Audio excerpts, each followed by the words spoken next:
wanted to be a teacher when you were little, but as you grew up, things changed. Teaching just didn't seem like the best option anymore, so you decided to become something else. But what would your 12-year-old self say? Interesting and innovative things are happening in teaching today, so it's time to put it back on your list. Don't try to convince yourself otherwise. You had it right the first time. Find out how you can make more at teach.org. Make more. Teach. Brought to you by Teach and the Ad Council. Come on, smile. Oh, honey, he's still not smiling. Maybe he's not a smiler. Yeah, maybe he's just not a happy baby. Maybe he's just being a boy. Or maybe he's teething. Maybe it's just a phase. Maybe he has autism, and we can definitely do something to help. Maybe is all you need to find out more about autism. No big, joyful smiles by 6 months is one early sign. Learn the others at autismspeaks.org/signs. Brought to you by Autism Speaks and the Ad Council. Whoa. The moment my son saw a redwood tree. It's huge! Is the moment I knew that for him, You can't even see the top of that thing! even the sky has no limit. There are some moments only the forest can inspire. Find yours at discovertheforest.org. Learn about forests near you and discover cool things to do when you go. Your moment is out there. Find it at discovertheforest.org. Brought to you by the U.S. Forest Service and the Ad Council. Markets, headlines and breaking news 24 hours a day at Bloomberg.com, the Bloomberg Business app and on QuickTake by Bloomberg. This is a Bloomberg Business Flash. Good morning from London. I'm Sandra Kilhoff with this Bloomberg Business Flash. Now, European equities are looking fairly muted this morning. The Stock 600 up just 0.1%, the FTSE flat and the DAX up just 0.3%. We were seeing stronger gains in Asian trading this morning after Gilead Sciences yesterday said its experimental drug helped COVID-19 patients recover faster. But it seems that some earnings results here in Europe are dragging a bit on the sentiment. So Royal Dutch Shell, for instance, cutting its dividend for the first time since World War II, and now the stock is down more than 5% in Amsterdam. SocGen also sliding in Paris after reporting a loss in the first quarter. It saw a massive hit to its trading unit in particular. So that really impacting those stocks in particular. But if we take a look over in the bond markets, yields there continuing to move lower following yesterday's Fed meeting. Chair Powell, of course, saying the pandemic could leave permanent scars on the U.S. economy. So 10-year Treasury yields down 2 basis points at 61 basis points. 10-year gilt yields holding around 28 basis points. 10-year bund yields at negative 50 this morning. In the currency markets, the dollar's holding on to its gains amid that investor flight into safety. The yen at 106.7, sterling at 124, the euro at 108. Oil is gaining amid signs of a recovery in fuel consumption. WTI at $16 a barrel. Brent up 7% at $24 a barrel. That's a Bloomberg Business Flash. Now here's Ian Garens with more on what's going on around the world. Sandra, thank you. Let's start here in the UK, where NHS trusts are being encouraged to carry out coronavirus risk assessments for workers from Black, Asian and ethnic minority backgrounds.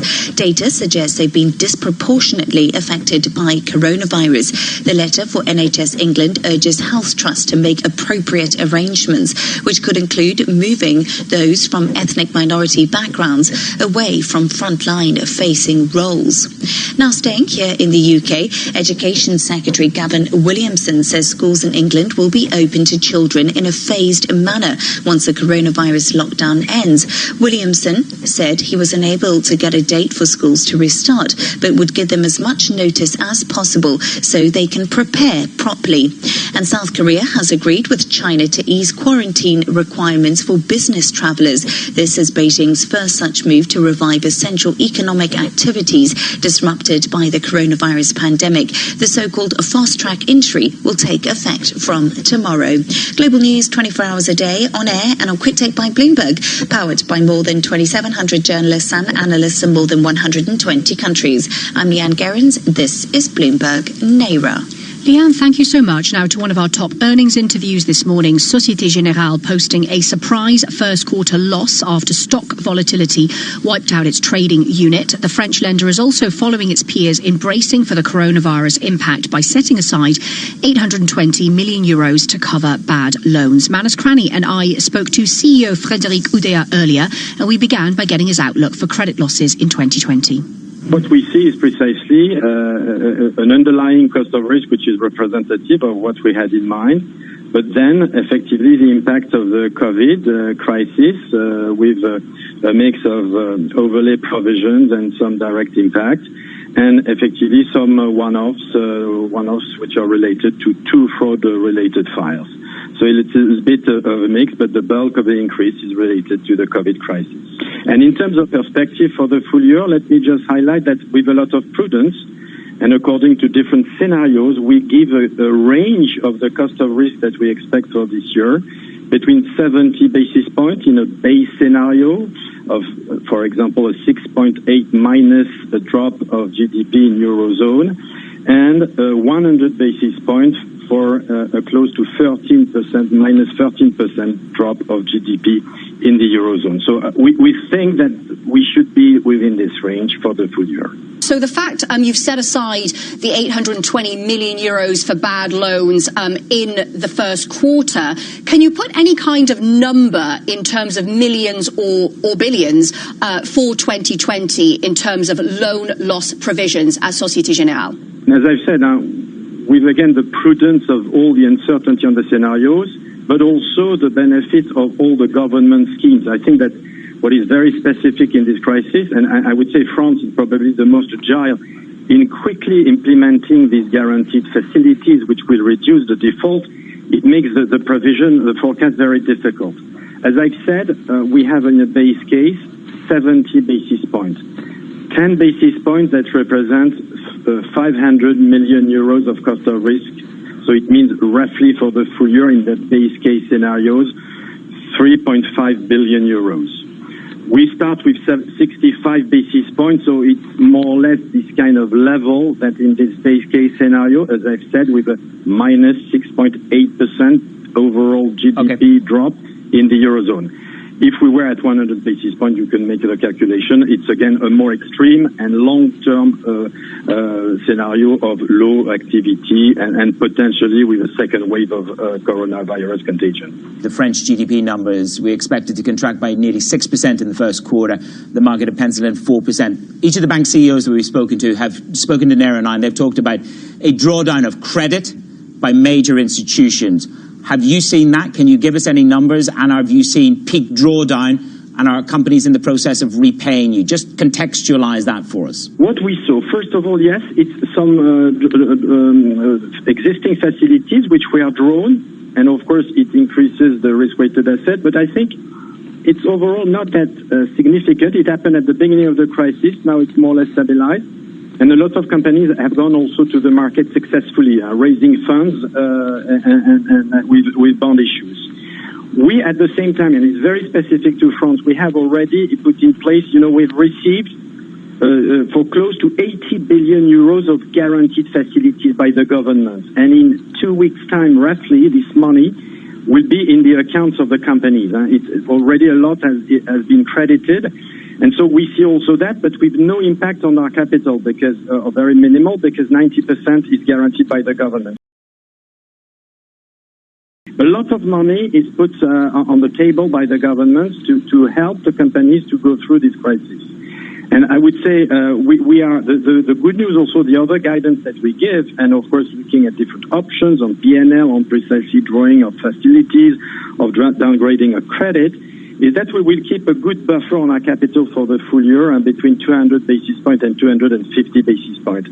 So I think really the action of the central bank, the action of the government should help to limit the damage of effectively relatively high figures in terms of drop of GDP.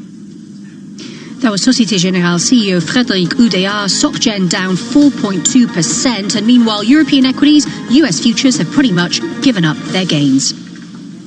This is a Bloomberg Money Minute. What's next for the economy after it saw its sharpest decline in the first quarter since 2008?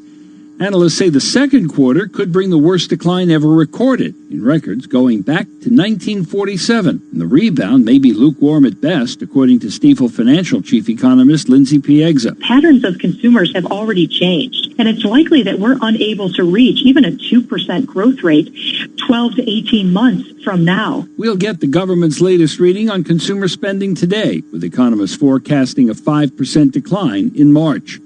Also ahead, the Labor Department's weekly reading on first-time jobless claims Economists are forecasting another 3.5 million Americans out of work.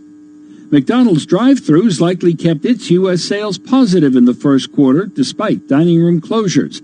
Its results this morning are expected to show a slight gain in U.S. same-store sales.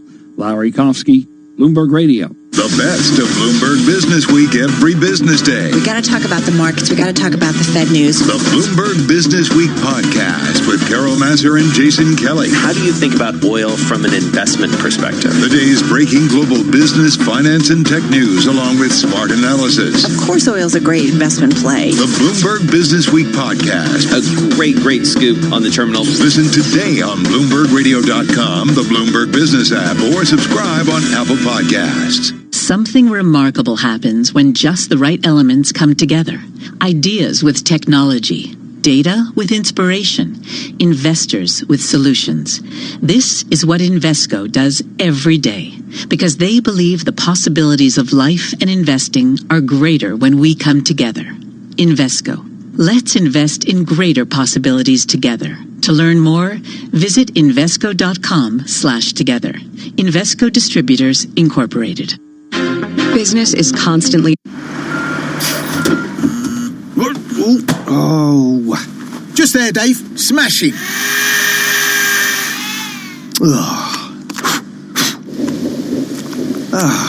Great. Really? Night, Steve. Yeah, see ya. Built to take the big knocks. Samsung rugged devices. Easy to use, hard to break. Explore the Samsung Rugged range. If you want to do something important, work in adult social care. I'm Greg and I lead the team at a residential care home. Supporting people to live life to the fullest. It's an amazing job to have. We are recruiting in your local area.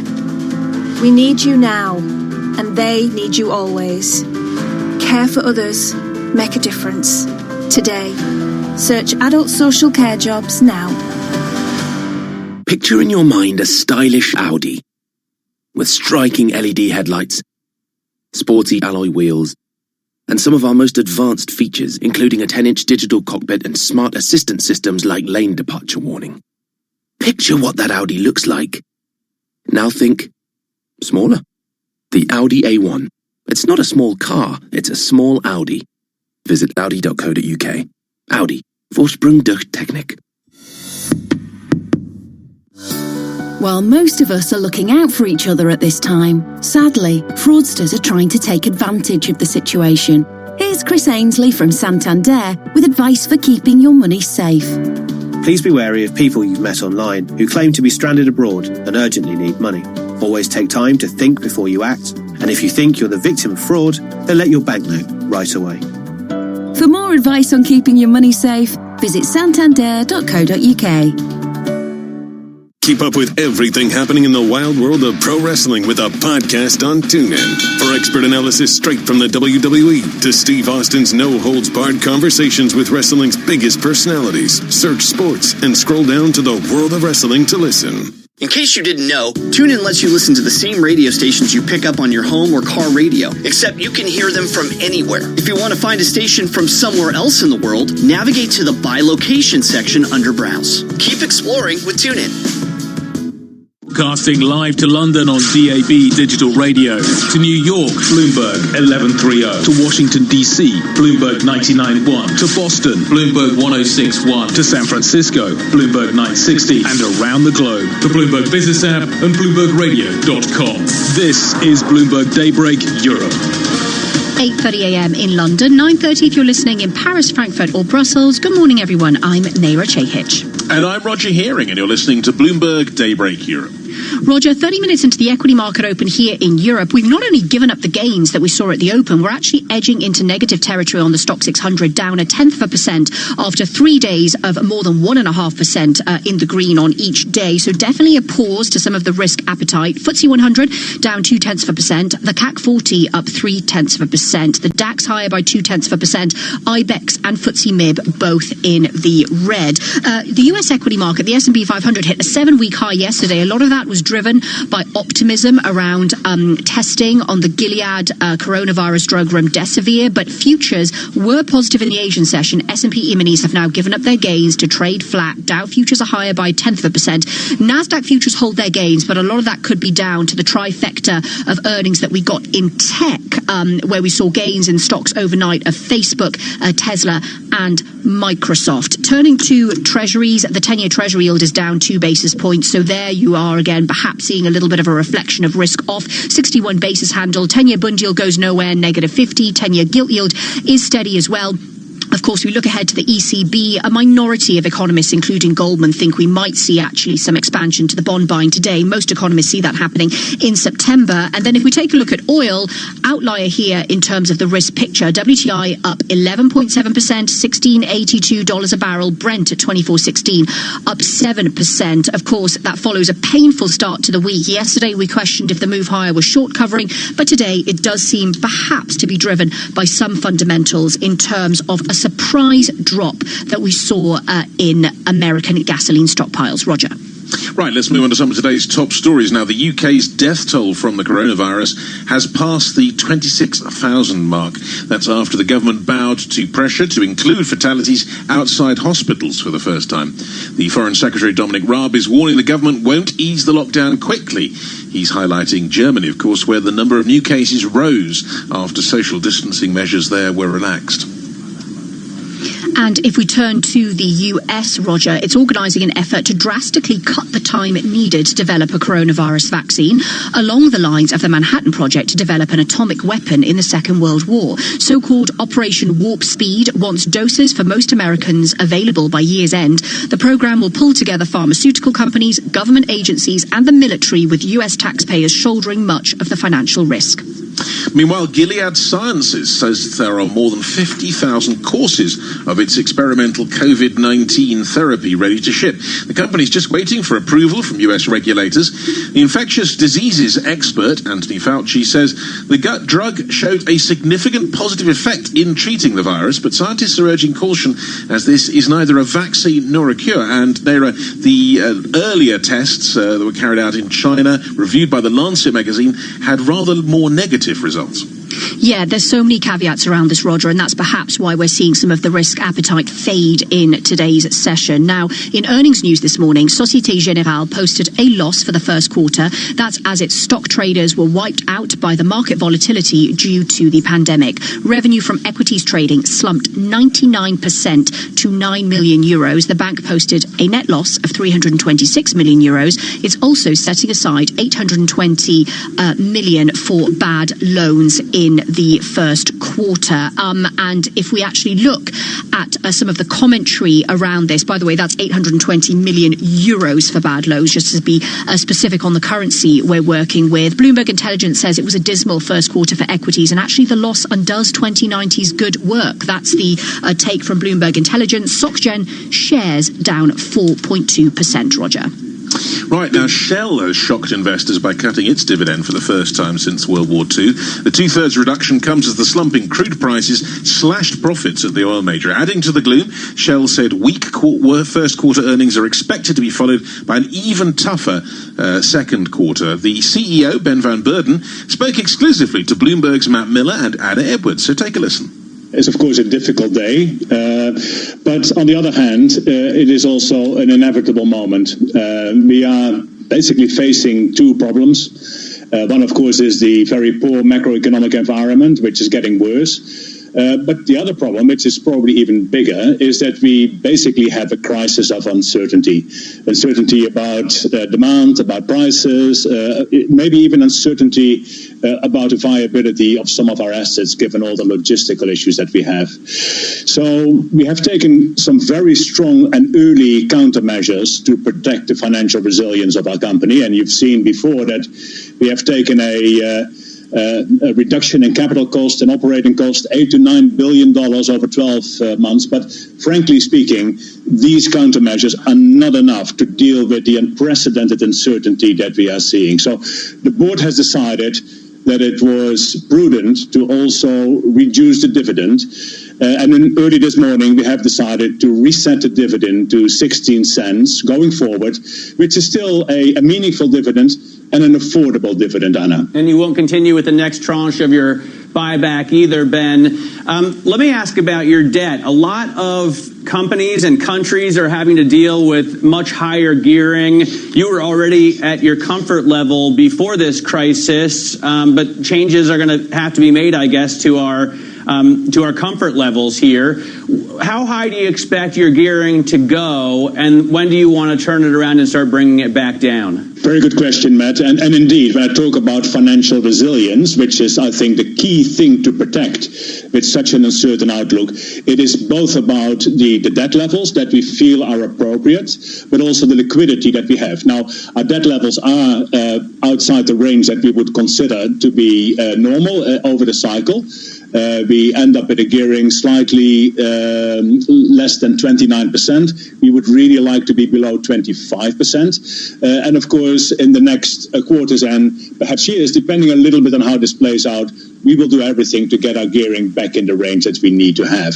Liquidity is fine. We do not have to worry about that. We have more than $30 billion of liquid funds to have access to. But the point is, we have to protect these levels of financial resilience, and that's why we had to take these very drastic countermeasures, and we had to take them early, and we had to take them decisively. But at this point in time, I would expect our gearing to stay slightly elevated, not at the level, though, that we should be concerned. Okay, and you've told us then why you've had to take these tough decisions, Ben, around the dividend. But do you think you might have trouble attracting long-term shareholders to the oil sector if we see lower dividends from the sector, a lower dividend from Shell? Well, I think it's fair enough that of course our dividend yield will no doubt come down. But then again, our dividend yield was at a level that very clearly also signaled to the market that our dividend was seen to be at risk. So now that risk is basically out of the way, of course we enter into a new phase. The fact that we have reset our dividend to a level that we believe is affordable, and the fact that we have created through our strong and early countermeasures room to maneuver, to continue to invest in value growth, to protect the value of the company, to look forward to what the energy transition can bring us, and to continue to invest in that energy transition, I believe will make us a very strong investment case going forward. But no doubt, this is a tough day. It's a tough day for all of us, particularly, of course, for those investors that invest in us for the income that we provide. And that was the Shell CEO, Ben van Beurden, speaking exclusively to Bloomberg. And just now, Shell shares are down by just over 7%. Let's get to the world news now with Leanne Gerrans. Hi, Leanne. Naira, thank you and good morning. A major milestone for South Korea, which says it has recorded no new domestically transmitted coronavirus cases. That was yesterday. The country has been among the worst affected in the world. The 4 new cases were all imported and detected as the patients arrived back in the country. Spain's new coronavirus cases and deaths held steady yesterday as the country prepares to ease some restrictions on public life. That trend was also seen in Italy, where new cases also declined. Meanwhile, France reported an increase in new deaths linked to the coronavirus. That's even as hospitalizations continued to fall. Paris, the heart of the economy, may remain on lockdown even after travel and business restrictions lift. Bloomberg's Anya Nussbaum reports. France will unveil a daily map showing which areas have the biggest numbers of new cases. The government warned that areas where the virus is not under control will remain under lockdown, while others will be allowed to reopen stores from May 11th. As of now, it is eastern France and the Paris region that are suffering the most. In Paris, Anya Nussbaum, Bloomberg Daybreak Europe. And President Donald Trump says he thinks China is determined to see him lose the November election, and that has fed into Beijing's response to the coronavirus outbreak. In an interview with Reuters, the president says he's considering various ways to punish the Chinese government, which he has blamed for allowing the virus to spread. Global news 24 hours a day on air and on Quick Take by Bloomberg, powered by more than 2,700 journalists and analysts in more than 120 countries. I'm Leanne Gerrans. This is Bloomberg. Roger. Thanks so much indeed, Leanne. Simon Wells, Chief Economist, European Economist, HSBC, coming up next here on Daybreak Europe. This is Bloomberg. Adopt US Kids presents What to Expect When You're Expecting a Teenager. Learning the lingo. GOAT, G-O-A-T, acronym, stands for Greatest of All Time. As in, spaghetti sandwiches for dinner? They're my fave. Dad, you're the GOAT. You don't have to speak teen to be a perfect parent. Thousands of teens in foster care will love you just the same. Visit adoptuskids.org. Brought to you by the U.S. Department of Health and Human Services, Adopt U.S. Kids, and the Ad Council. Hello, I'm here to tell you that age really does bring wisdom, and you may still have plenty to contribute. At Eisner-Amper, we're successful at helping business owners and entrepreneurs assess and plan for the future, as well as maximize where you are in the present. If you're curious about how to plan for both your professional and personal future, come and talk to us. I'm Lisa Stewart, principal in charge of the Center for Family Business Excellence, and I'd love to help you to find the right path forward. You can find us at eisneramper.com/family. Why do hedge funds and other alternative managers rely on Pershing for a highly personalized experience? Mark Alderati, a managing director at BNY Mellon's Pershing and head of Prime Services, explains. In today's fast-paced environment, where the only constants are change and volatility, you need a prime broker who's both steady and agile, focused on supporting your needs so that you can focus on growing your business and producing results. Exceptional client service and advocating for our clients is at the core of what we do. Our award-winning high-touch team is just one of the benefits of working with BNY Mellon. We help alternative investment managers create great experiences for their clients. Whether it's customized financing, securities lending solutions, platform access, or outsourced trading, BNY Mellon's Pershing is a prime broker who's committed to this business and dedicated to meeting your evolving demands. To learn more about the unique and industry-leading solutions for hedge funds and other alternative managers, visit Pershing.com. Pershing, LLC. Member FINRA, NYSE, SIPC. Message and data rate may apply. T&C. The garden tools that mean you can grow your own. The fire pit that turns tea time into an alfresco dining experience. The paddling pool that turns your back garden into a water park. With a choice of ways to pay, you can make the most of family time. You can say yes when it matters most at very.co.uk. Goods and services provided by Shop Direct Home Shopping Limited. Credit provided. Subject to status by Shop Direct Finance Company Limited. 18+. If you want to do something important, work in adult social care. I'm Georgia. I love social care because you never know what each day will bring. The thing that I would say to anybody that was thinking about a job in social care is go for it. We are recruiting in your local area. We need you now, and they need you always. Care for others. Make a difference. Today. Search adult social care jobs now. Be part of the sports conversation with Sports Talk Radio on TuneIn. Join the discussion around your favorite local teams with sports stations broadcasting in your area. The game will be 185 to 183 and somebody wins, whatever. Football, it's either full go or it's not. You got like, oh, it's thud. I can practice what they call Follow thud. national storylines and debates with ESPN Radio. Does the NBA have a hiring problem when it comes to front office jobs in the leagues and a minority hiring issue? Stephen A. chimed in on that today on First Take. It also resonates with me, Max. You can appreciate this position. One of the candidates was Brian Colangelo. We know what happened. I like Brian, but we know. And hear what's happening worldwide with international channels like Talk Sport. Seems as I'm sort of doing my life in reverse at the moment. I was on cricket tours when I was 20 years old, and now I'm 31. I'm sat at home injured playing PlayStation. So it's a tournament basically where you create your own character. In your backyard and around the globe. Keep your finger on the pulse of the sports world with TuneIn. This week on the New Yorker Radio Hour, our writers fan out to report from across the city at the height of the coronavirus outbreak in New York. I won't say it's business as usual, but, we still have responsibilities and we are handling everything. But, I'm not going to let COVID beat me. That's the New Yorker Radio Hour from WNYC Studios. Listen to this episode on TuneIn today.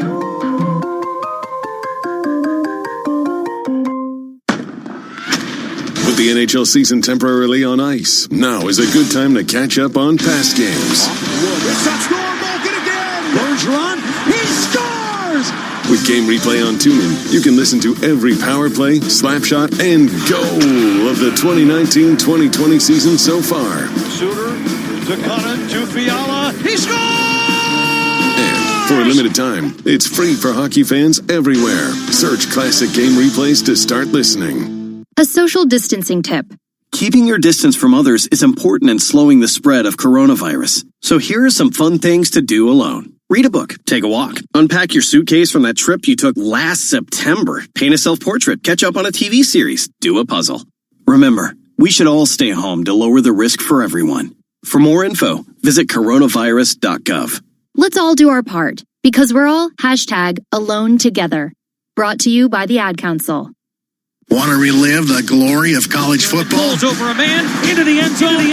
Come explore TuneIn's Classic Game Replay collection to hear ESPN's complete coverage of the 2019 New Year's 6 bowl games. Don't miss your chance to re-experience the Rose Bowl, the 2020 National Championship, featuring Clemson and LSU. There are going to be 2 champions on the field tomorrow night. There's going to be 1 team hold up the trophy. 10, plays to the 5, touchdown! Search Classic Game Replays to listen for free.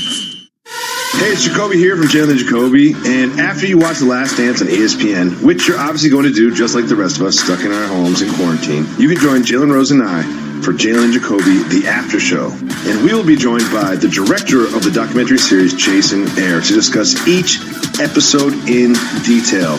You can hear our after show right here on ESPN Radio on Sunday nights after the episodes air.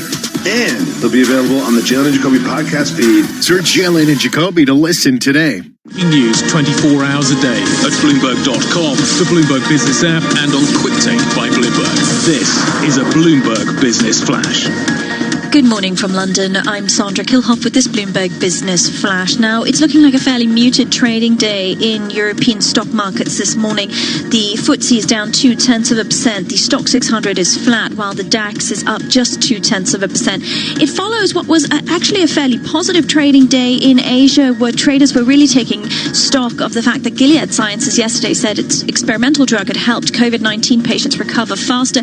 But here in Europe, concerns about earnings showing the deep impact of the coronavirus already. It really seems to be hurting some of the big benchmarks. So, for instance, Royal Dutch Shell slipping 7% in Amsterdam this morning after it cut its dividend for the first time since World War II. We're seeing lenders like SocGen and Lloyds both down about 4% after reporting fairly bad losses in the first quarter as well, taking a bit of a hit on trading there.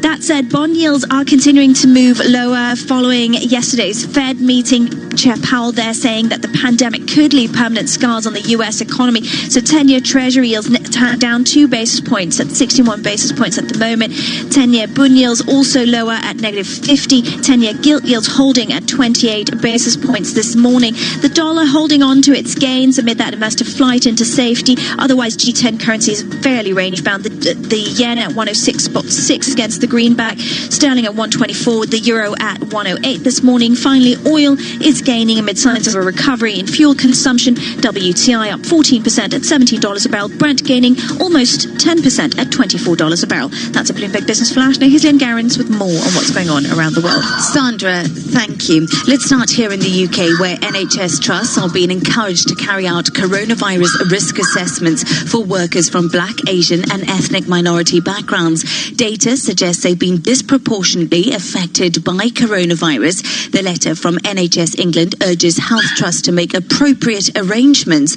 which could include moving those from ethnic minority backgrounds away from dealing face-to-face with patients.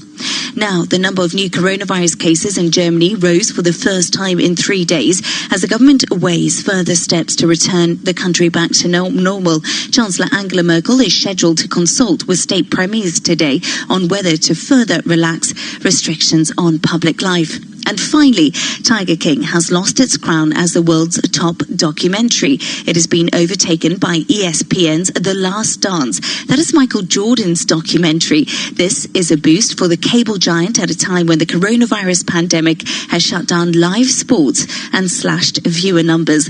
Global news 24 hours a day, on air and on QuickTake by Bloomberg, powered by more than 2,700 journalists and analysts in more than 120 countries. I'm Leanne Gerrans. This is Bloomberg. Naira. Sorry about the dogs. Leanne, never mind tigers. I was going to say, what's going on with the dogs?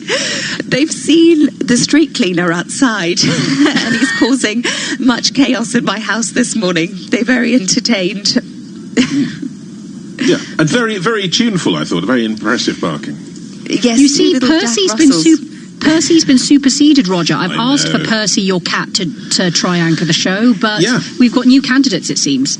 Yes, no, I'm afraid. And Percy's views on the ECB are really unprintable, I'm afraid, or unbroadcast.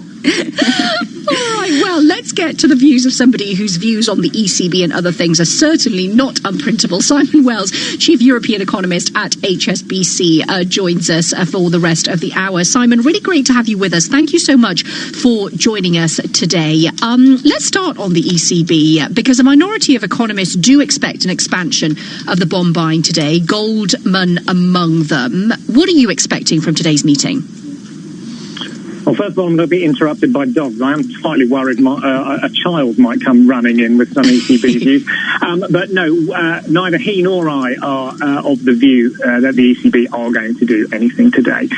I mean, in turn, what they need to do is send a strong message that the door is open to doing more. And it's understandable, given the numbers that are coming back, what we've got in terms of the economic lockdown, that people are expecting more. And I think the main factor is the rate at which the ECB is burning through the QE that it's already announced. And so that come the back end of Q3 and an early part of Q4, it could have completely exhausted all the measures that it's announced. And then there's the questions, well, what does that mean for periphery spreads and Italy in particular? And therefore, why not announce right now?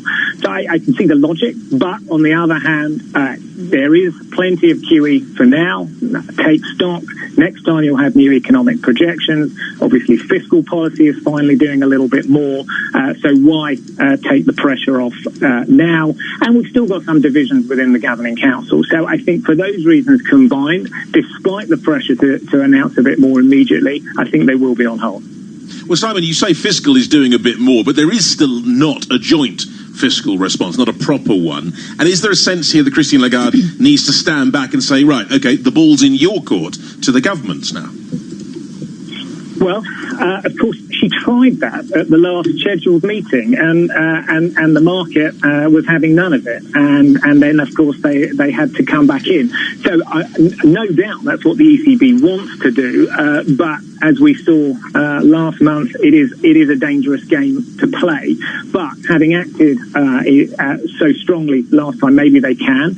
And of course, you're right. There's no coordinated, mutualised debt plan as yet. And indeed, the vague recovery fund seems to have been kicked into the long grass of next year.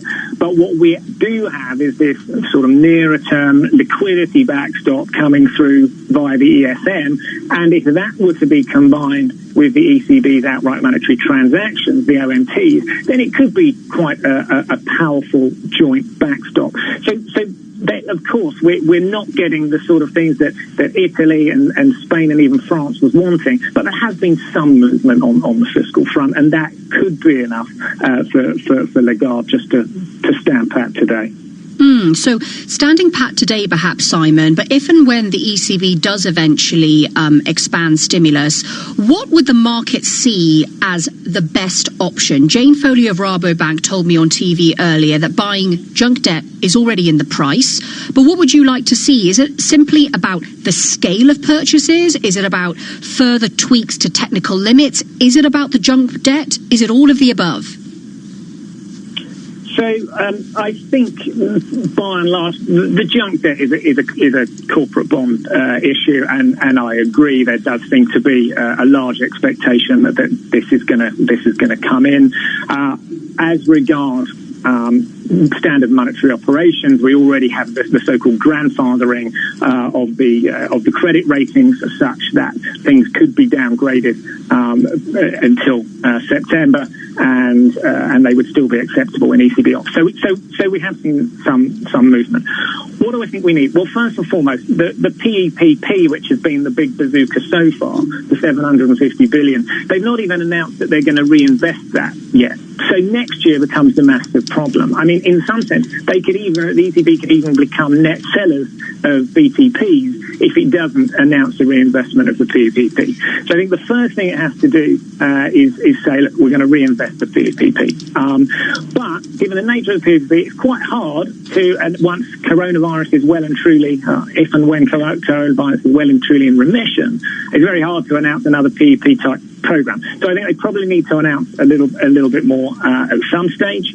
But reinvestment, I think, is a key metric. The other, of course, you pointed to a 33% limit on any bond. I think our reading, and I'm not a lawyer, but our reading of the court judgments on this is that the hard limit is 50% and not 33%. So yes, they could open up a lot more room by tweaking those technical constraints as well. But Simon, looking at more specific economies within the area, I mean, we're just getting news now. German jobless claims have jumped 373,000. The unemployment rate is 5.8%. We also had terrible news now from France about their economic decline, 5.8%, the most since records began in 1949. I mean, those are the two key economies in all this. I mean, is that worse than you expected? Yes. If you're talking in terms of the French GDP numbers, it was. This is only Q1, and the lockdown began in mid-March, although we must accept that some activity had already started to slow even before the formal lockdown was announced. So in some sense, yes, but I mean, to be honest, under normal circumstances, obviously, if consensus had missed the forecast by nearly 2%, as has happened in France this morning, we'd all be hanging our heads in shame and afraid to sort of leave the house. Well, I suppose we're not leaving the house anyway, but you know what I mean. Under this circumstance, given the amount of uncertainties around how the statistics offices were going to treat things, the extent of disruption through each sector of the economy from the lockdown, it wasn't, maybe I'm just talking my own, but it wasn't that far away. So we knew it was going to be bad. It doesn't bode at all well for Q2. The risks to Q2 are now much more to the downside. And this isn't just the largest two economies. This is across the zone. Simon, we've got 20 seconds. What do you want to hear from Jerome Powell in June? I want to hear that monetary policy is going to stay loose long after the lockdown is eased, and I want to hopefully hear him say that the medium-term permanent scarring of the economy is less than he thought at the end of April. Fantastic to have you with us. Thank you so much, Simon Wells, Chief European Economist at HSBC. We'll let you get back to the dogs. And Roger, we're pretty much at the end of the hour and almost an hour into equity trading here in Europe. We are definitely negative on the Stock 600 now, down 0.3%. This is Bloomberg. Witham offers private equity expertise. If you want to do something important, work in adult social care. I'm Greg and I lead the team at a residential care home. Supporting people to live life to the fullest. It's an amazing job to have. We are recruiting in your local area. We need you now, and they need you always. Care for others. Make a difference. Today. Search adult social care jobs now. Dating can be tricky, especially when you can't meet face to face. So it's time to get creative with the easy way to replace physical dates, Video Call from Bumble, the dating app where women make the first move. Here's Anna Williamson and Tom Reed-Wilson with some tips on connecting online. It's a bit harder to flirt with limited body language, but nothing beats a smile and some eye contact to show them you're interested. And have an activity plan for your date. This will help break the ice. Download Bumble today. While most of us are looking out for each other at this time, sadly, fraudsters are trying to take advantage of the situation. Here's Chris Ainsley from Santander with advice for keeping your money safe. Phishing emails are designed to trick you into giving away personal details. Messages might be about travel refunds, delivery tracking, or supermarket vouchers. Remember, never click on links or attachments in emails received out of the blue. For more advice on keeping your money safe, visit santander.co.uk. 24 hours a day at Bloomberg.com, on the Bloomberg Business app, and on Quick Take by Bloomberg. This is Bloomberg Radio. This is Bloomberg Daybreak Europe. External pressure is going to be an opportunity for reform in China. I think liquidity more generally across financial markets is an issue and a concern. The Spanish banks in particular are in a much better place than they were 5 years ago. It wouldn't be great to have a drawn-out trade conflict with the US or indeed with anybody else. I've never been one to prophesy where sterling will be, and you're a madman if you think you can. Bloomberg Daybreak Europe on Bloomberg Radio. A very good morning from London. I'm Caroline Hepke. And a good morning from the Bloomberg Bureau in Berlin. I'm Matt Miller. You're listening to Daybreak Europe on London DAB Digital Radio.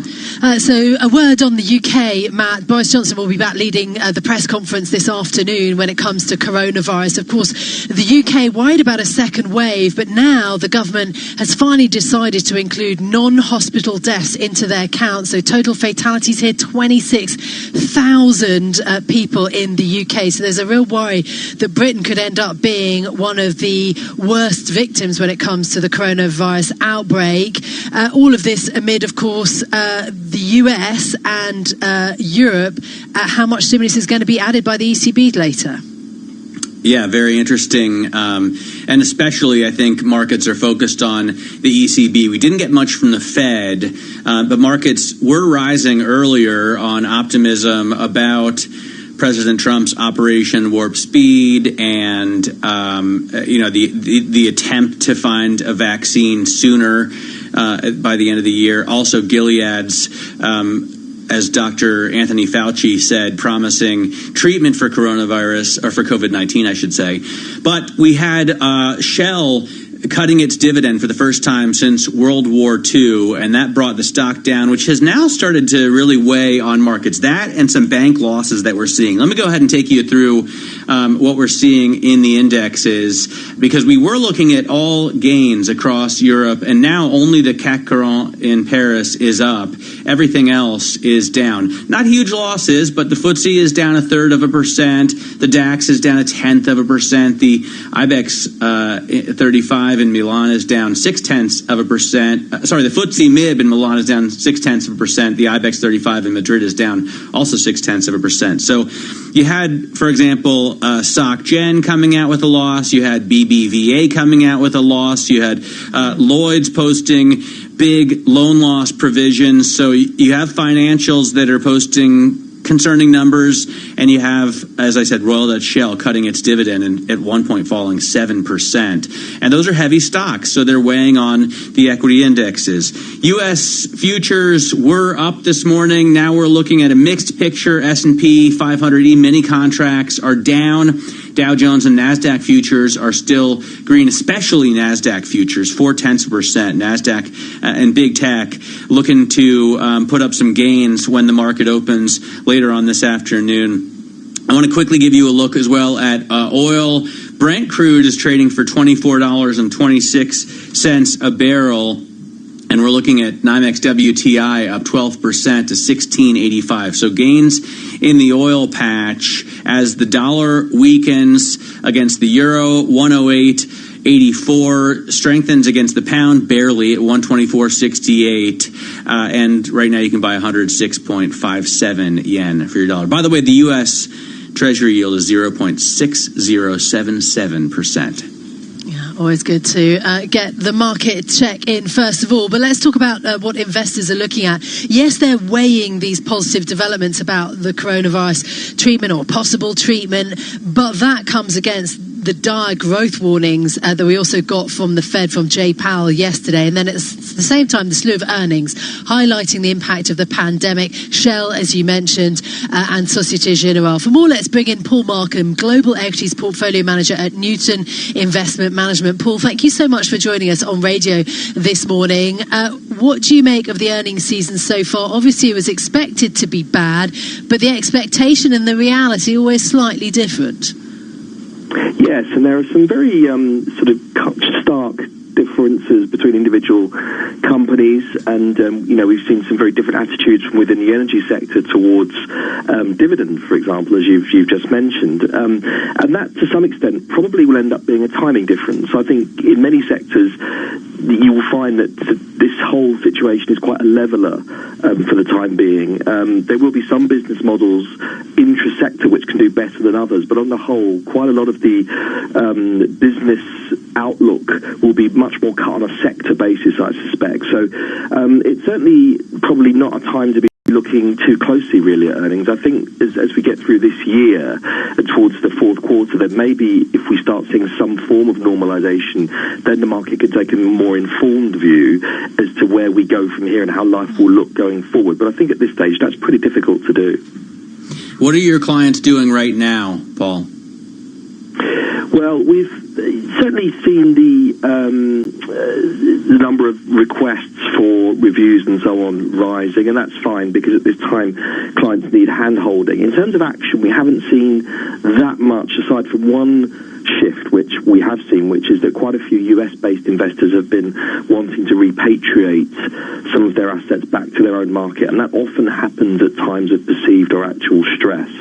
So I think that move has been the biggest thing that we've seen. I think at some point we would have to expect that some investors, particularly those who need income, will find that there just isn't enough available to them in fixed income markets. But the problem is going to equities for income is that there's that whole minefield of dividend reductions that we've seen. So that's going to be something which I think a lot of investors will have to weigh up quite carefully if they decide to make that particular switch. Are you seeing foreign investors, Paul, too, go to U.S. assets? Is that a trend that's global?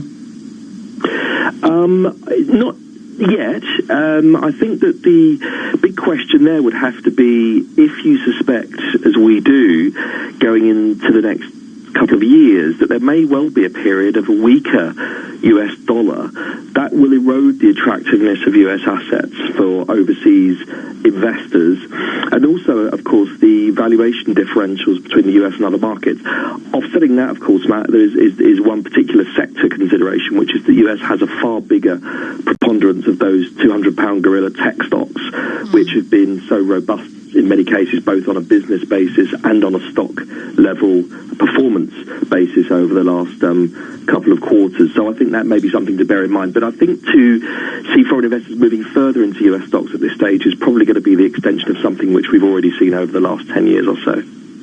Okay, what about Europe then? France and Spain registering record contractions, German unemployment also surging. I mean, obviously the picture is horrendous, but you have said that actually some of the big global names in luxury and pharma can withstand things here in Europe. Is that still your view, watching these earnings roll in?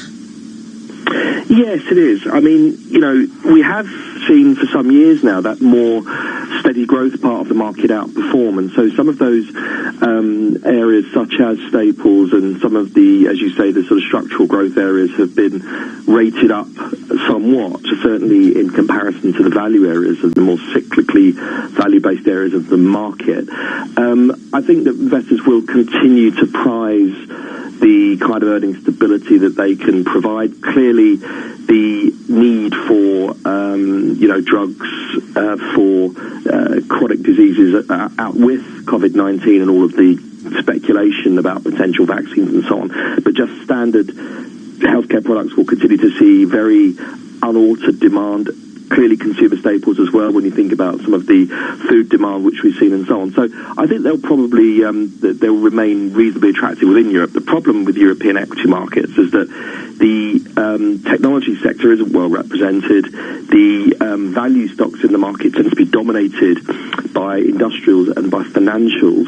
And clearly with some of the issues we've seen, particularly around the airlines and those kind of sectors, and the fact that interest rates have been coming down, pose challenges to both of those areas. So they tend to be headwinds at the index level to Europe. But as you quite rightly say, Caroline, I think the big global players in some of those more steady growth areas will continue, I think, to catch a bit from investors globally. Then just one last thought about Europe in that case. Do you think that the push, because there does seem to be perhaps one of the fallouts from coronavirus, is kind of a focus on national protectionism within Europe. Do you think that is something that could help turn things around, for Europe, if there is greater protection of things like tech names and so on?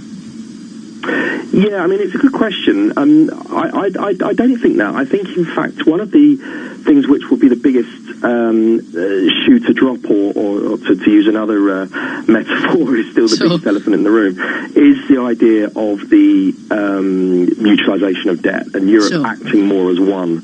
And I think if that overhang were lifted, I think it would take the market quite a while to work out what the full implications of that would be over time. But I think it would mean that all of these kind of quite well publicised and quite damaging spats between European nations around who's paying for the recovery fund, whether it's a loan or a handout, etc., would go away. And you'd start to see then the inaction of policy around Europe be much more as one and much more unified. And I think that, to your question, things such as regulation, competitive behaviour and so on would be far clearer and far more easy for investors to get their arms around if there were already some form of unity at the most important level, and that is to say the financial level, and you would add to that probably then defence policy, and I guess down the line maybe sovereignty, and all those things together would make Europe far more a kind of united set of states rather than the guys that kind of stand together now when things are okay, and then it all kind of goes a little bit wrong when things are going less well. So I think that is probably the thing that would be the most important for Europe to make some meaningful steps forward in the next few years. Okay, interesting. Thank you so much, Paul Markham, for joining us, Global Equities Portfolio Manager at Newton Investment Management. Now let's get over to Leanne Gerrans with your global news headlines. Leanne? Matt, thank you. We start with an update on the virus here in the UK, and the number of deaths has now passed 26,000. That's after the government bowed to pressure to include fatalities outside hospitals for the first time. Foreign Secretary Dominic Raab is warning the government won't ease the lockdown quickly. He highlighted Germany's experience with easing restrictions. Having relaxed restrictions in Germany over the last week, they've seen a rise in the transmission rate of coronavirus. Now, Chancellor Merkel has said publicly, and she's made it clear, that they might need a second lockdown in Germany if the infection rate continues to rise. France reported an increase in new deaths linked to the coronavirus yesterday. However, in Spain, new cases and deaths held steady at low rates. That trend was also seen in Italy, where new cases declined yesterday, just a few days before the planned reopening of many economic activities on Monday. Bloomberg's Alessandro Speciali reports.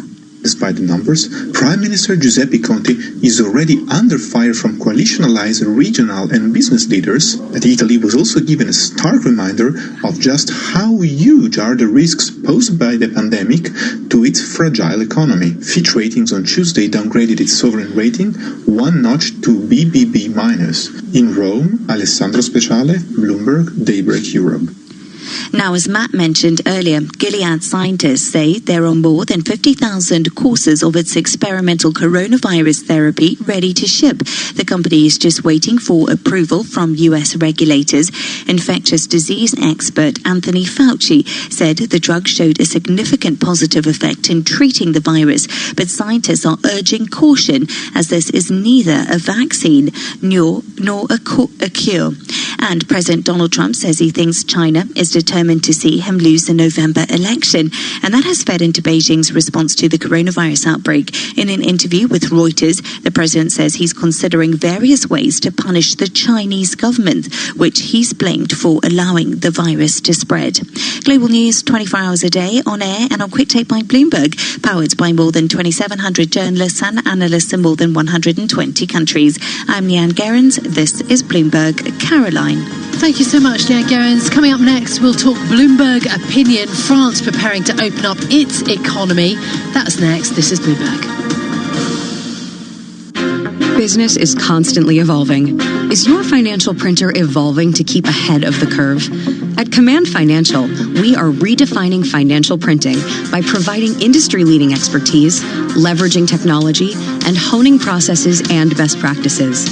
Every day, Command helps SEC registrants, as well as members of their working groups, including securities attorneys and investment bankers, prepare, file, and disseminate regulatory and disclosure documents, such as registration statements, M&A documents, and mutual fund prospectuses and reports. Command provides a full range of services to help you effectively complete your deal, meet your disclosure requirements, and achieve your shareholder communications objectives. Visit our website at commandfinancial.com and learn how we're evolving, not only with the times, but also with your business requirements. Command Financial, redefining financial printing. Are you looking for senior care for your mom or dad but don't know where to start? Hi, I'm Joan London with The Place for Mom. Nobody knows your parent or loved one better than you, and nobody knows senior living better than the experts at A Place for Mom. It's a free service, and we've helped thousands of families find the right place for their mom or dad. There's a place for answers, A Place for Mom. Call today. Call A Place for Mom at 1-800-391-1755. That's 1-800-391-1755. Hi, I'm Danica Patrick. Watching my nieces grow, play, and learn is amazing, but not every child gets to be carefree. 1 in 6 kids in the U.S. are hungry. This breaks my heart, and it's something that Feeding America is working to change. Each year, the Feeding America network of food banks rescues billions of pounds of good food that would have gone to waste and gives it to families in need. To help, visit feedingamerica.org. Brought to you by Feeding America and the Ad Council. Influential conversations from Bloomberg Television. Here's Tom McKenzie. We got the first official gauge for China's economy in April. It showed the manufacturing sector weakened again. Investors are now waiting to see what steps the PBOC may take to bolster the economy. Joining us is Joanna Chua, Chief Asia Pacific Economist at Citigroup Global Markets. Joanna, thank you for joining us this morning.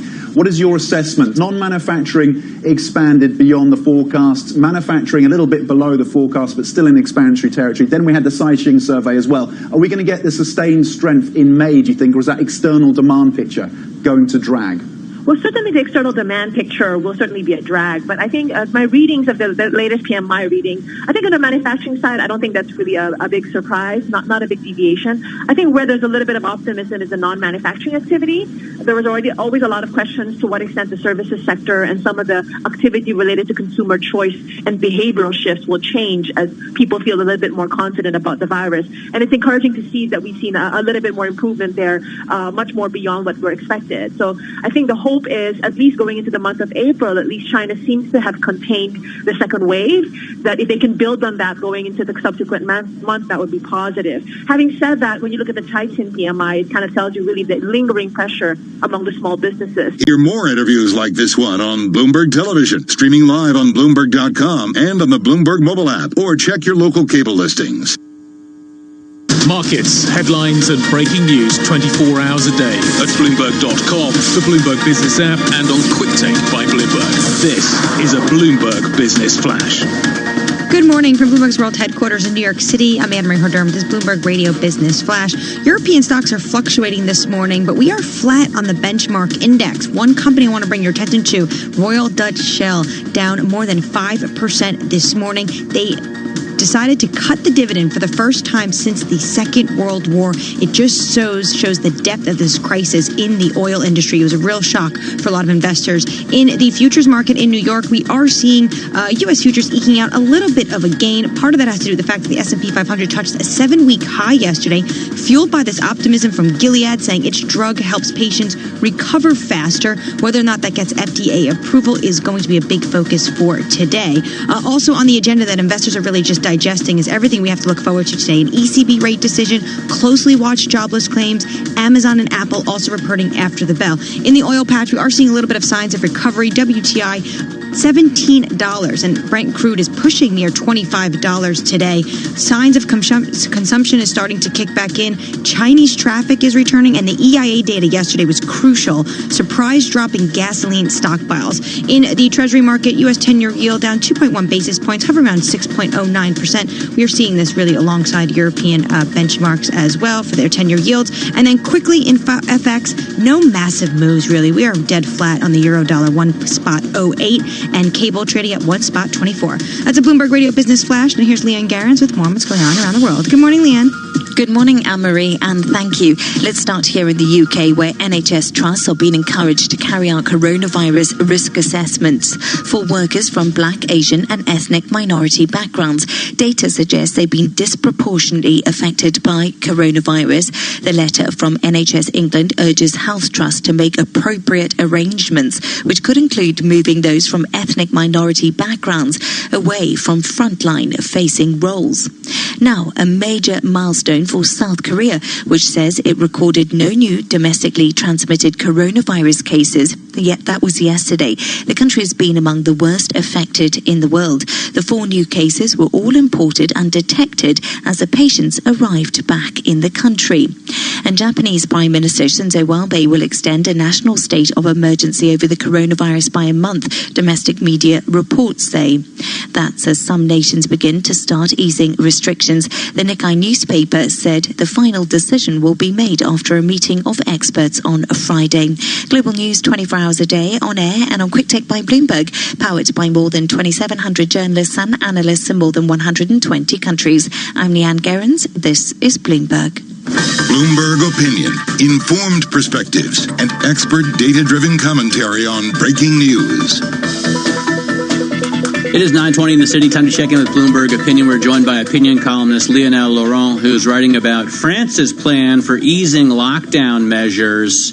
So, Lionel, talk to us first about how France plans to do it. Every nation has kind of a different take on this. Right, and in France we don't like to do things simply. We like complexity. So we will not be lifting the lockdown for the entire country in one go. There will be a whole new map redrawn of France along the département small regions, so 101 of them. They'll be given a color, green or red, based on how the infection is progressing, and based on that color, the area will be able to lift its lockdown quicker than others. So it's going to be a very progressive but also very complex plan. Wow. Well, look, France is, in some senses, used to this. I mean, they stagger their school days, for holidays according to the département and so on. But I suppose the big fear is really around perhaps a second wave of infection. That's what we keep hearing again and again. Is France as concerned about this as everywhere else? Absolutely, that's why they are doing this in a way. If you think about it, the sort of idea of doing a second lockdown, the idea of essentially lifting up the stay-at-home restrictions and then immediately bringing them back down if there's a second wave, that is just untenable. The costs, we've seen the French economy be completely crushed by this. French society is very frustrated, very fed up, and they no longer support the lockdown.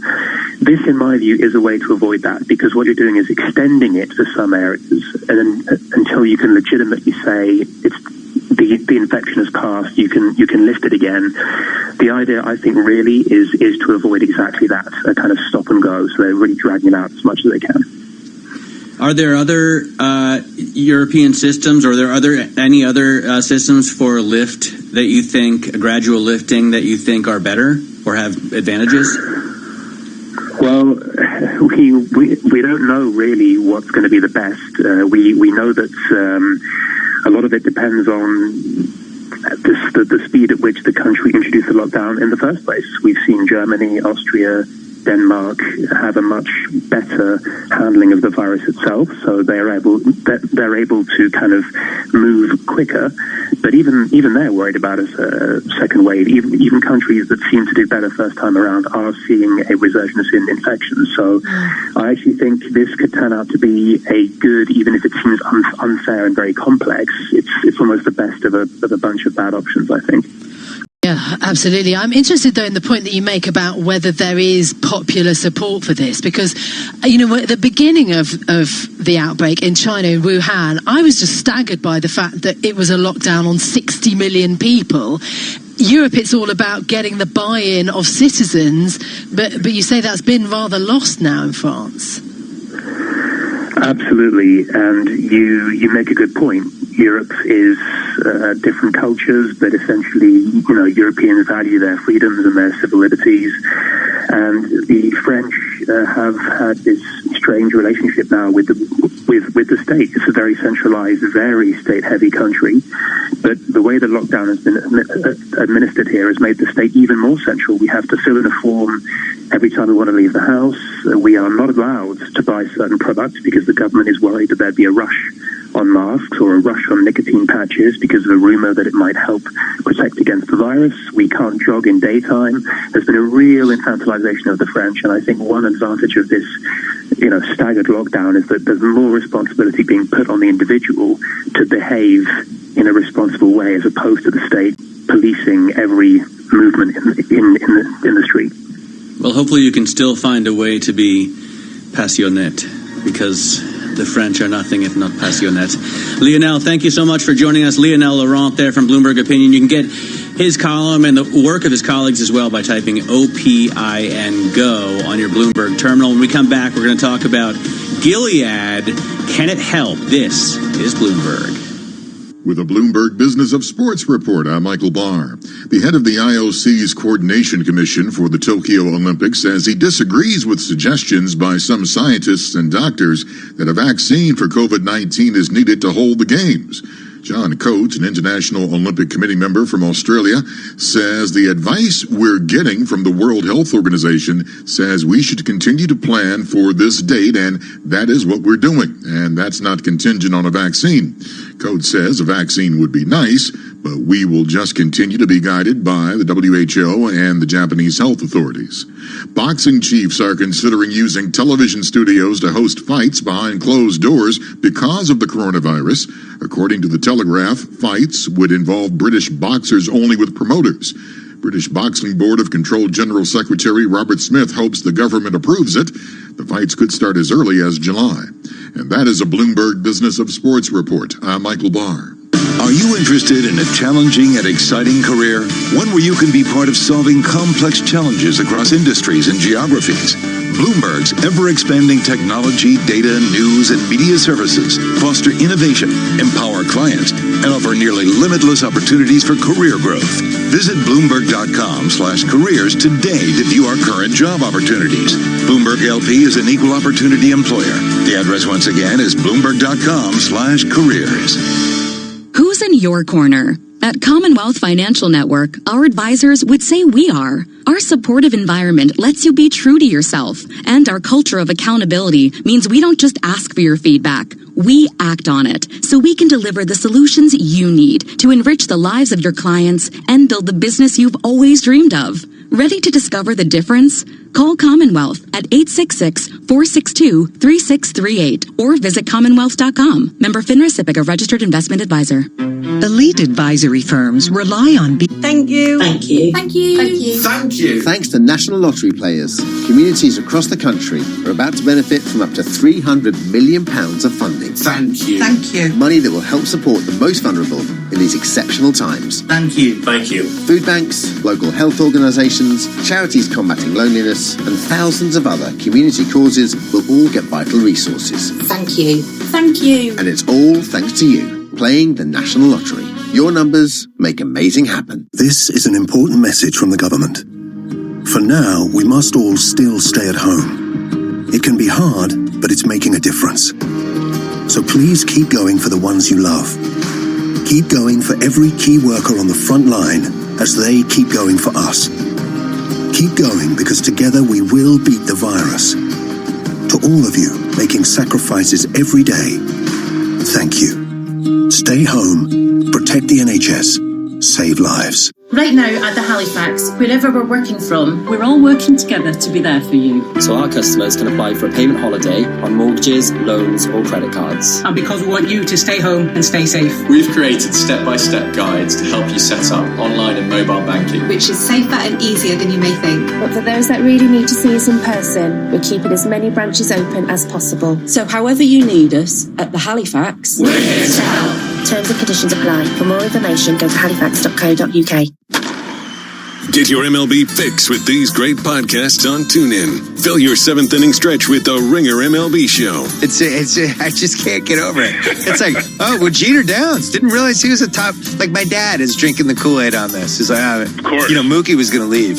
I'm like, what do you mean? You don't know that. Slide into second with the Starting Nine podcast. Nolan Arenado slides right into the top spot for a favorite baseball player. active in the league right now. It is a pleasure to be sitting next to you, sir. Thank you, man. I appreciate it. Thank you. This is we've been waiting a long time for this. We actually, in terms of like active Round the Bases with the StatCast podcast. Ways of going about it. I picked third, so in some ways it made it easier for me. Mike, just to go over the first couple of picks, Mike took Barry Bonds, who I think was kind of the obvious guy to take number one. Not only catch these and more MLB podcasts right here on TuneIn. To London on DAB Digital Radio, to New York, Bloomberg 1130, to Washington DC, Bloomberg 99.1, to Boston, Bloomberg 106.1, to San Francisco, Bloomberg 960, and around the globe, the Bloomberg Business app and BloombergRadio.com. This is Bloomberg Daybreak Europe. Good morning from the Bloomberg Bureau in Berlin. I'm Matt Miller. And I'm Caroline Hedger here in London. You're listening to Bloomberg Daybreak Europe. This morning, the market's actually edging lower now in Europe, Matt. Yeah, we've had a lot of losses out from banks today, bank earnings that disappointed the market. And then, of course, you had Royal Dutch Shell cutting its dividend for the first time since World War II. So an historic moment there that brought down Shell shares as much as 7%. And, of course, they're very heavily weighted on the FTSE. As a result, you see the FTSE down 0.4%. The DAX is down 0.1%. The CAC 40 currently up about 0.2%. But for the most part, European equity indexes are in the red. Quick look at rates right now. U.S. Treasuries are yielding 0.6109%. Bunds are yielding negative 51 basis points, and gilts are yielding 27.5. In terms of oil, we see the commodity gaining. Brent crude is up 7.5% to $24.26 a barrel. NYMEX WTI is up 14% to $17.09 a barrel. And not a lot of movement in currencies. You can buy 106.66 yen for your dollar. A euro costs $1.0874, and a pound is going for $124.61. Gold costs $1,716.46 a troy ounce. So that's a look at the markets then this morning, of course, ahead of the ECB decision later on today. On to one of our top stories, though. Gilead is ready to go with that experimental coronavirus treatment, remdesivir. The CEO, Daniel O'Day, says that more than 50,000 courses, treatments of the drug, are packed and ready to be shipped. All Gilead needs is the go-ahead now for emergency use in the US. But infectious disease chief Anthony Fauci says that a trial of the drug met its overall target. Joining us now is Bloomberg's Anne-Marie Hordern, who's been following this story that has sort of pumped up the markets a little bit. But how close is Gilead's treatment to actually getting the all-important approval from the FDA? Yeah, that's a really good question. And before we go on, I just want to bring your attention. Gilead this morning is up 3% in pre-market trading. It was soaring yesterday. It's part of the reason why we saw, the S&P 500 really get boosted. It's a good question about the FDA because the New York Times said that emergency authorization was planned for as soon as yesterday. So that's going to be a crucial question today. Will the FDA go ahead and approve it? Normally, this would take months to do. But during the outbreak, we've seen the FDA shown some more willingness to clear these medical products for emergency use with far less data than usual. There's a lot of hype around this Gilead drug. Even Dr. Fauci said that with the U.S. trial with remdesivir, it met its overall target. But we should note, this is not a cure. This is not a vaccine. This can shorten the recovery time for some patients. That's what the study shows us. And I think it's also important to note that this study, we know the details from a press release. None of the details have yet to be published in a scientific journal. So a lot of this data is still highly preliminary. What do we know about Operation Warp Speed, Anne-Marie? I think I know why you like saying that name, Matt, because on TV you were explaining to me that it comes from Star Trek, which I've never seen. But Operation Warp Speed, sorry to say that, Matt, but it's the truth. Operation Warp Speed, this is coming out of the administration. It's a brilliant scoop by Jennifer Jacobs and Drew Armstrong. Fantastic reporting about what is going on. What they are doing is the Trump administration is uniting private pharmaceutical companies, government agencies, and the military to try to cut the development time for a vaccine. So they want to go as soon as 8 months. People close to the matter are saying they want to have 300 million vaccines available for January. That time frame is very ambitious. Dr. Fauci repeatedly saying we're not going to see a vaccine for 12 to 18 months at best. And then if you look at recently the Ebola vaccine, that was given the approval by U.S. regulators in December. That vaccine trial, clinical trial, started in 2014. 5-year effort that people in this industry consider remarkable speed. Yeah. So it's very ambitious, but this is what they're doing. Obviously, there's this race for the vaccine. We're seeing it all over the world with other groups as well. Yeah, and Ebola was even more devastating, wasn't it? So that the push perhaps was even greater, if that's possible. Yeah, it certainly was. One quick thing on the other pushes we're seeing where you're sitting in London is the Oxford University. There's a lot of promising candidates that's been written up about that team and what they're doing. And then, of course, in the United States, there's also Bill and Melinda Gates Foundation shifting a lot of money and research into this virus. So we're seeing it really all over the world. I just wanted to point out, so the reason it's called warp speed in Star Trek is because they had an engine that made them go so fast they could warp time. Huh. And the other interesting thing about this story is that it's being compared to the Manhattan Project, yes. Yeah. which a lot of people don't remember. It was a great movie in the 80s, but what it really was a secret project to develop the nuclear bomb at the end of World War II in order to bring an end to the conflict. Which strikes me as a very odd comparison, because although it's seen as obviously a success because it achieved its goal, it was a project to kill people. So it's kind of the opposite of what we're talking about in this situation. Think about how many lives it saved. I mean, on the flip side, it brought an end to the war in which 50 million people died. Yes, that's the positive side. Yeah. Yeah. I think I imagine it's the names and people are comparing it into this like, well, this was a scoop. This is according to people close to the matter. It seems like it's one of these all hands on decks kind of private side projects, which very much so was the Manhattan Project. But I definitely understand what you're saying there. It's quite different in terms of what exactly these two projects are looking to achieve. Nonetheless, the point is these two things led some optimism to investors, which is why we saw equities rallying overnight in Asia and then this morning here. However, now, as we were talking about earlier in the markets bulletin, we're seeing equities down because of concerns about bank losses, because of concerns about dividend cutting. So in these very, very volatile markets, these kind of scoops can move things quickly, and then they quickly disappear. Anne-Marie Horton, thanks so much for joining us. Anne-Marie, coming to us out of our New York office. Let's get over to Leanne Gerrans now with the World National News. Matt, thank you. A major milestone for South Korea, which says it's recorded no new domestically transmitted cases of coronavirus. That was yesterday. The country has been among the worst affected in the world. The 4 new cases were all imported and detected as the patients arrived back in the country. Now let's cross over to Europe. Spain's new coronavirus cases and deaths held steady yesterday as the country prepares to ease some restrictions on public life. That trend was also seen in Italy, where new cases also declined. Meanwhile, France reported an increase in new deaths linked to coronavirus, even as hospitalizations continued to fall. But Paris, the heart of the economy, may remain on lockdown even after travel and business restrictions are lifted. Bloomberg's Anya Nussbaum reports. France will unveil a daily map showing which areas have the biggest numbers of new cases. The government warns that areas where the virus is not under control will remain under lockdown, while others will be allowed to reopen stores from May 11th. As of now, it is eastern France and the Paris region that are suffering the most. In Paris, Anya Nussbaum, Bloomberg Daybreak Europe. President Donald Trump says he thinks China is determined to see him lose the November election, and that has fed into Beijing's response to the coronavirus outbreak. In an interview with Reuters, the president says he's considering various ways to punish the Chinese government, which he has blamed for allowing the virus to spread. And in North Korea, Kim Jong-un's absence from public life still remains a mystery after almost 3 weeks.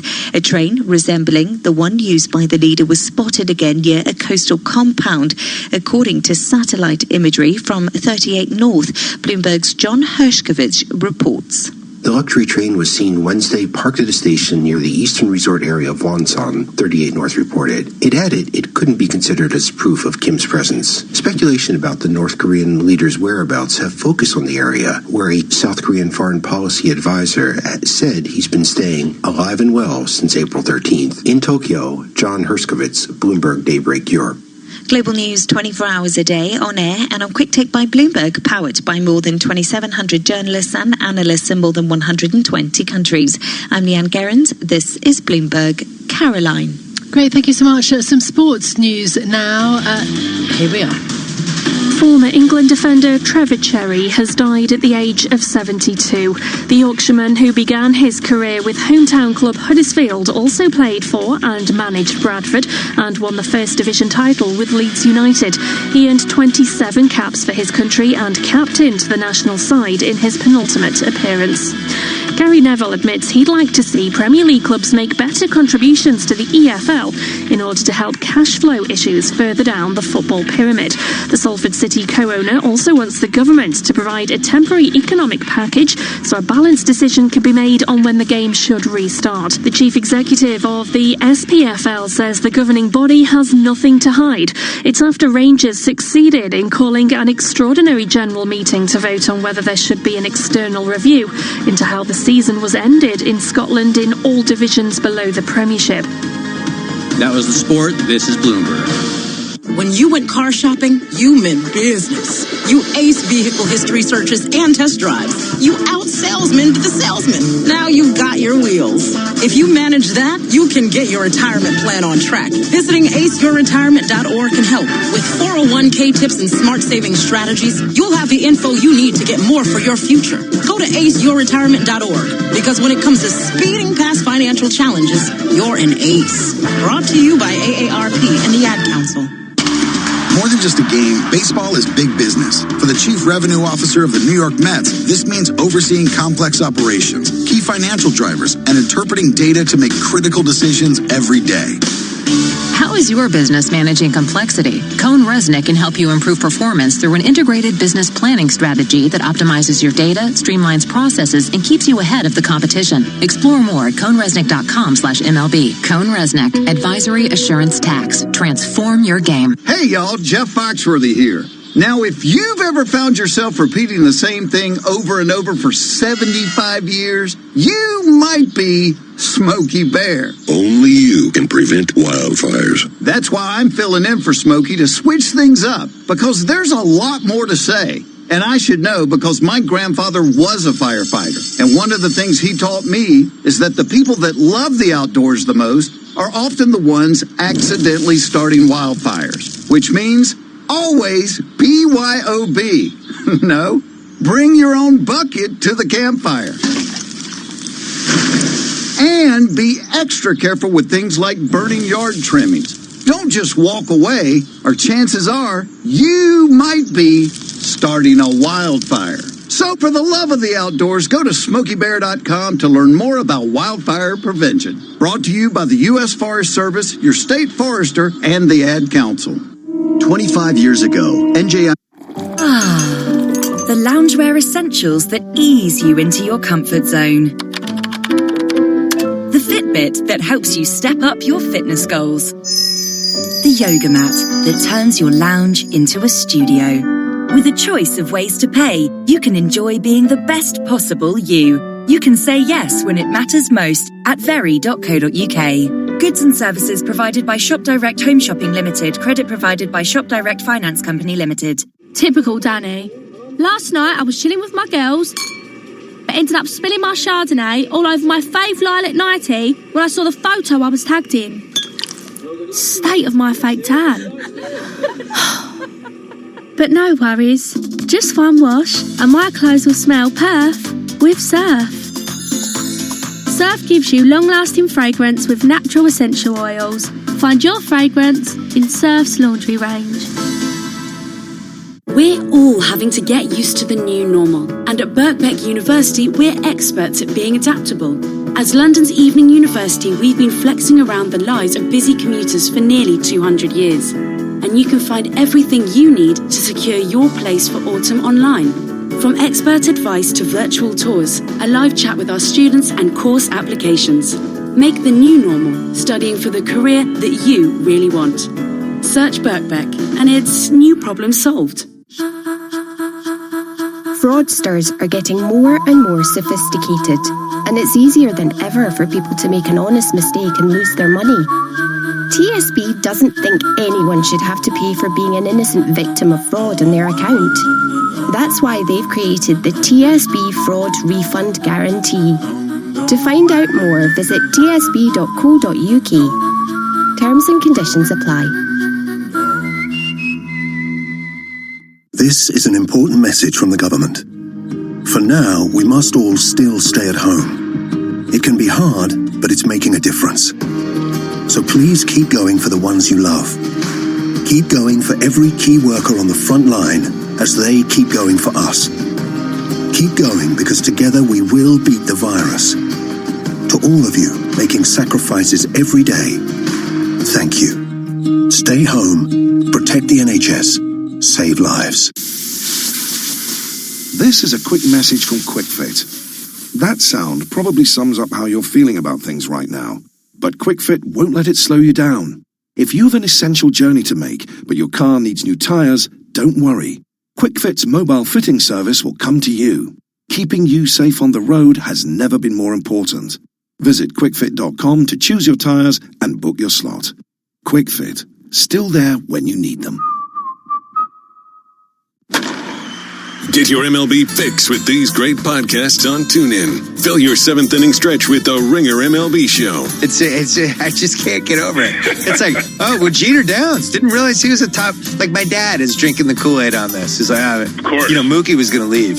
I'm like, what do you mean? You don't know that. Slide into second with the Starting Nine podcast. Nolan Arenado slides right into the top spot for a favorite baseball player.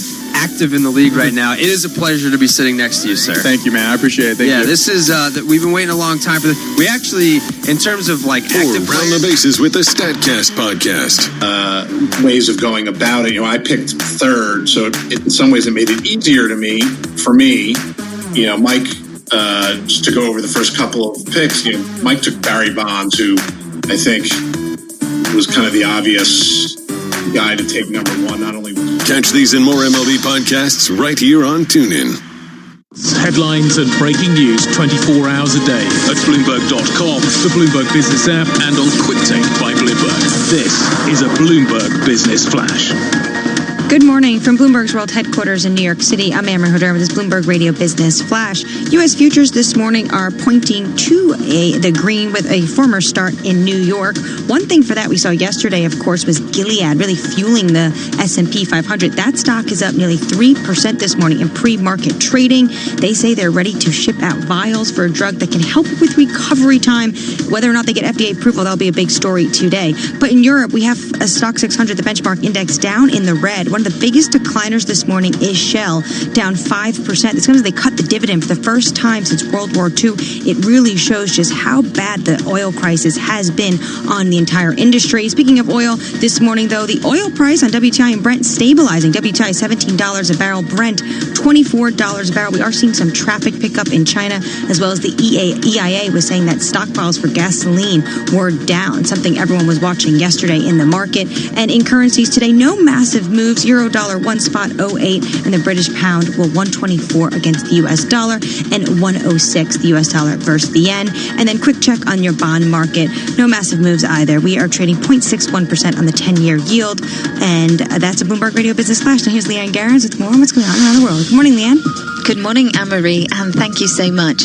Now, we start with an update on the virus here in the UK, and the number of deaths has now passed 26,000. That's after the government bowed to pressure to include fatalities outside hospitals for the very first time. Foreign Secretary Dominic Raab is warning the government won't ease the lockdown quickly. He highlighted Germany's experience with easing restrictions.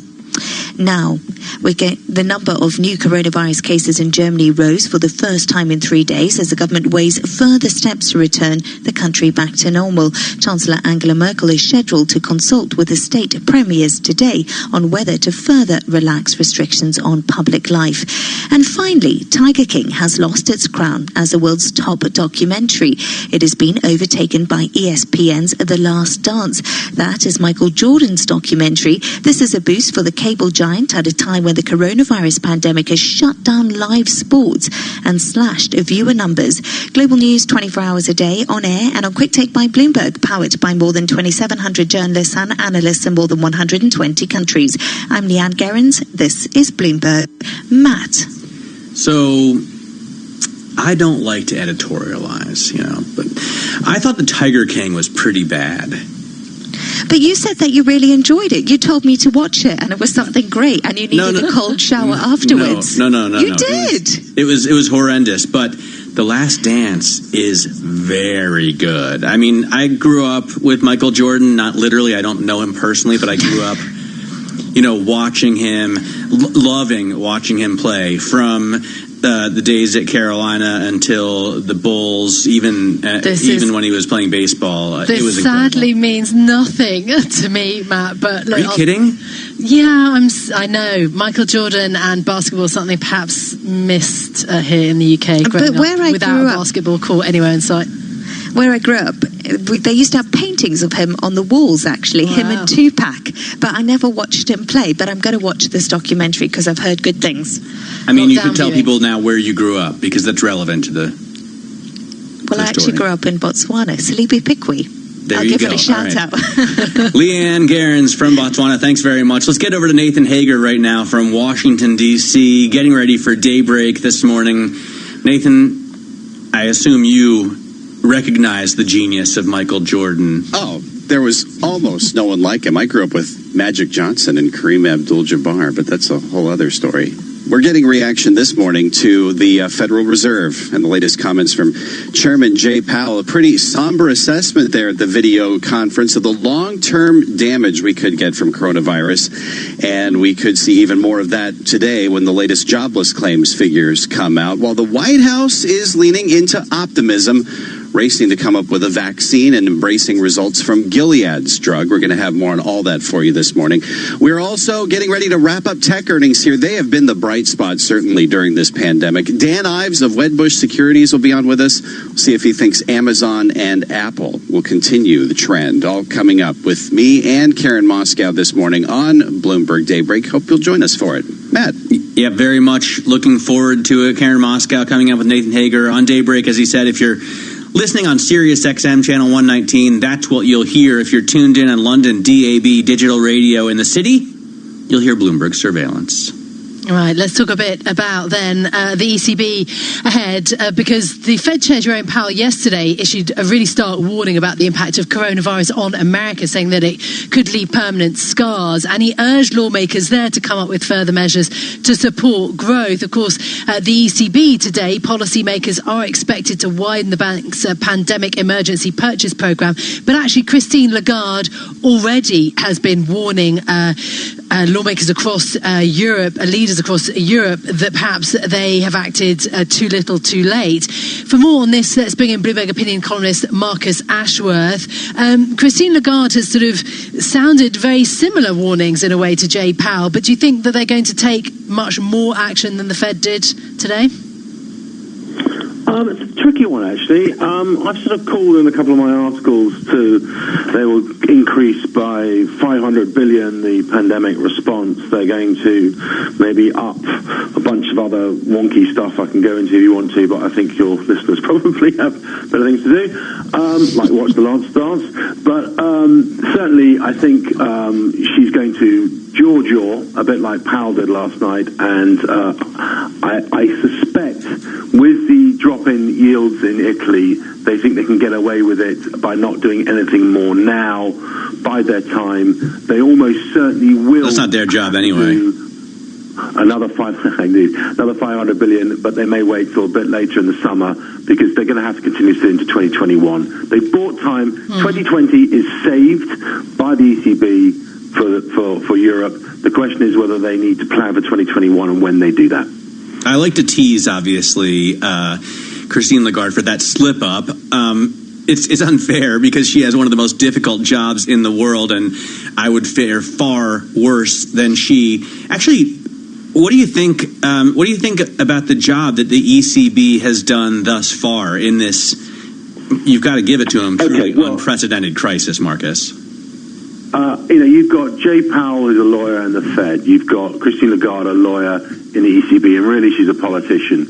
And both have had tricky starts. To be fair to Lagarde, she was actually re-quoting one of the Bundesbank members, Schnabel, who had said that we're not here to tighten spreads in the General Government Council meeting, and she sort of obviously not thinking too cleverly, had sort of remotely just automatically said this expression, which said to a live press audience is quite different from a private discussion with all the various ECB heads. Anyways, obviously they try to... Especially since they are. I mean, of course, Schnabel doesn't think they are, but they are. That's the point, if they want to hold Europe together, right? Indeed, and she's made that mistake. I think that probably will be her last mistake, certainly for a long while.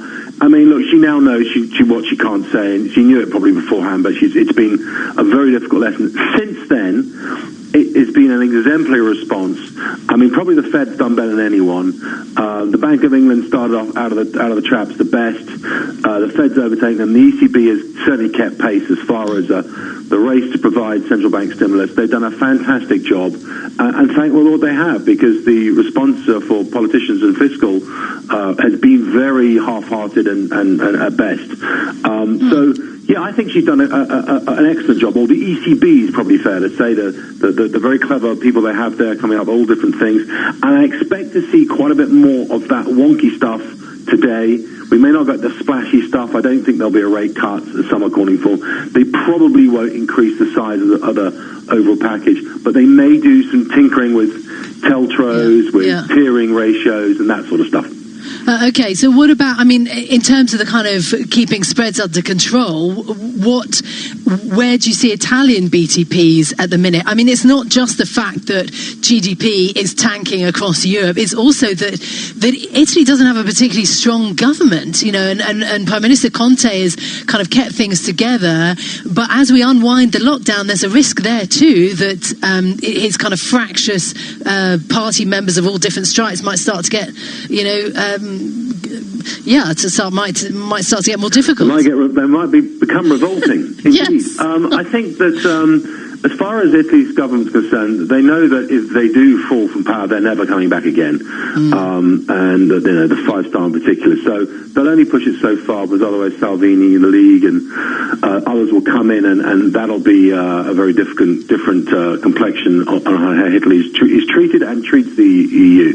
So for the moment, I think the political situation is probably less scary short term, and the fact that the ECB has lent into and buying probably 40% of the very large buying they're doing has been in BTPs is sending enough of a message. I've been quite bold, following a call actually from Nat West, who said that Italy is cheap here, it's got enough, doesn't need to borrow so much this year, net new issuance, along with the ECB buying, it should be safe, and that finally has prevailed after a very wobbly bit. We're in 40-50 basis points in spreads, which I think will give the ECB enough confidence, probably mistakenly, to think they don't have to do anything more right here, right now. But that's the way. I think that Italy is much cheaper than the rest of Europe.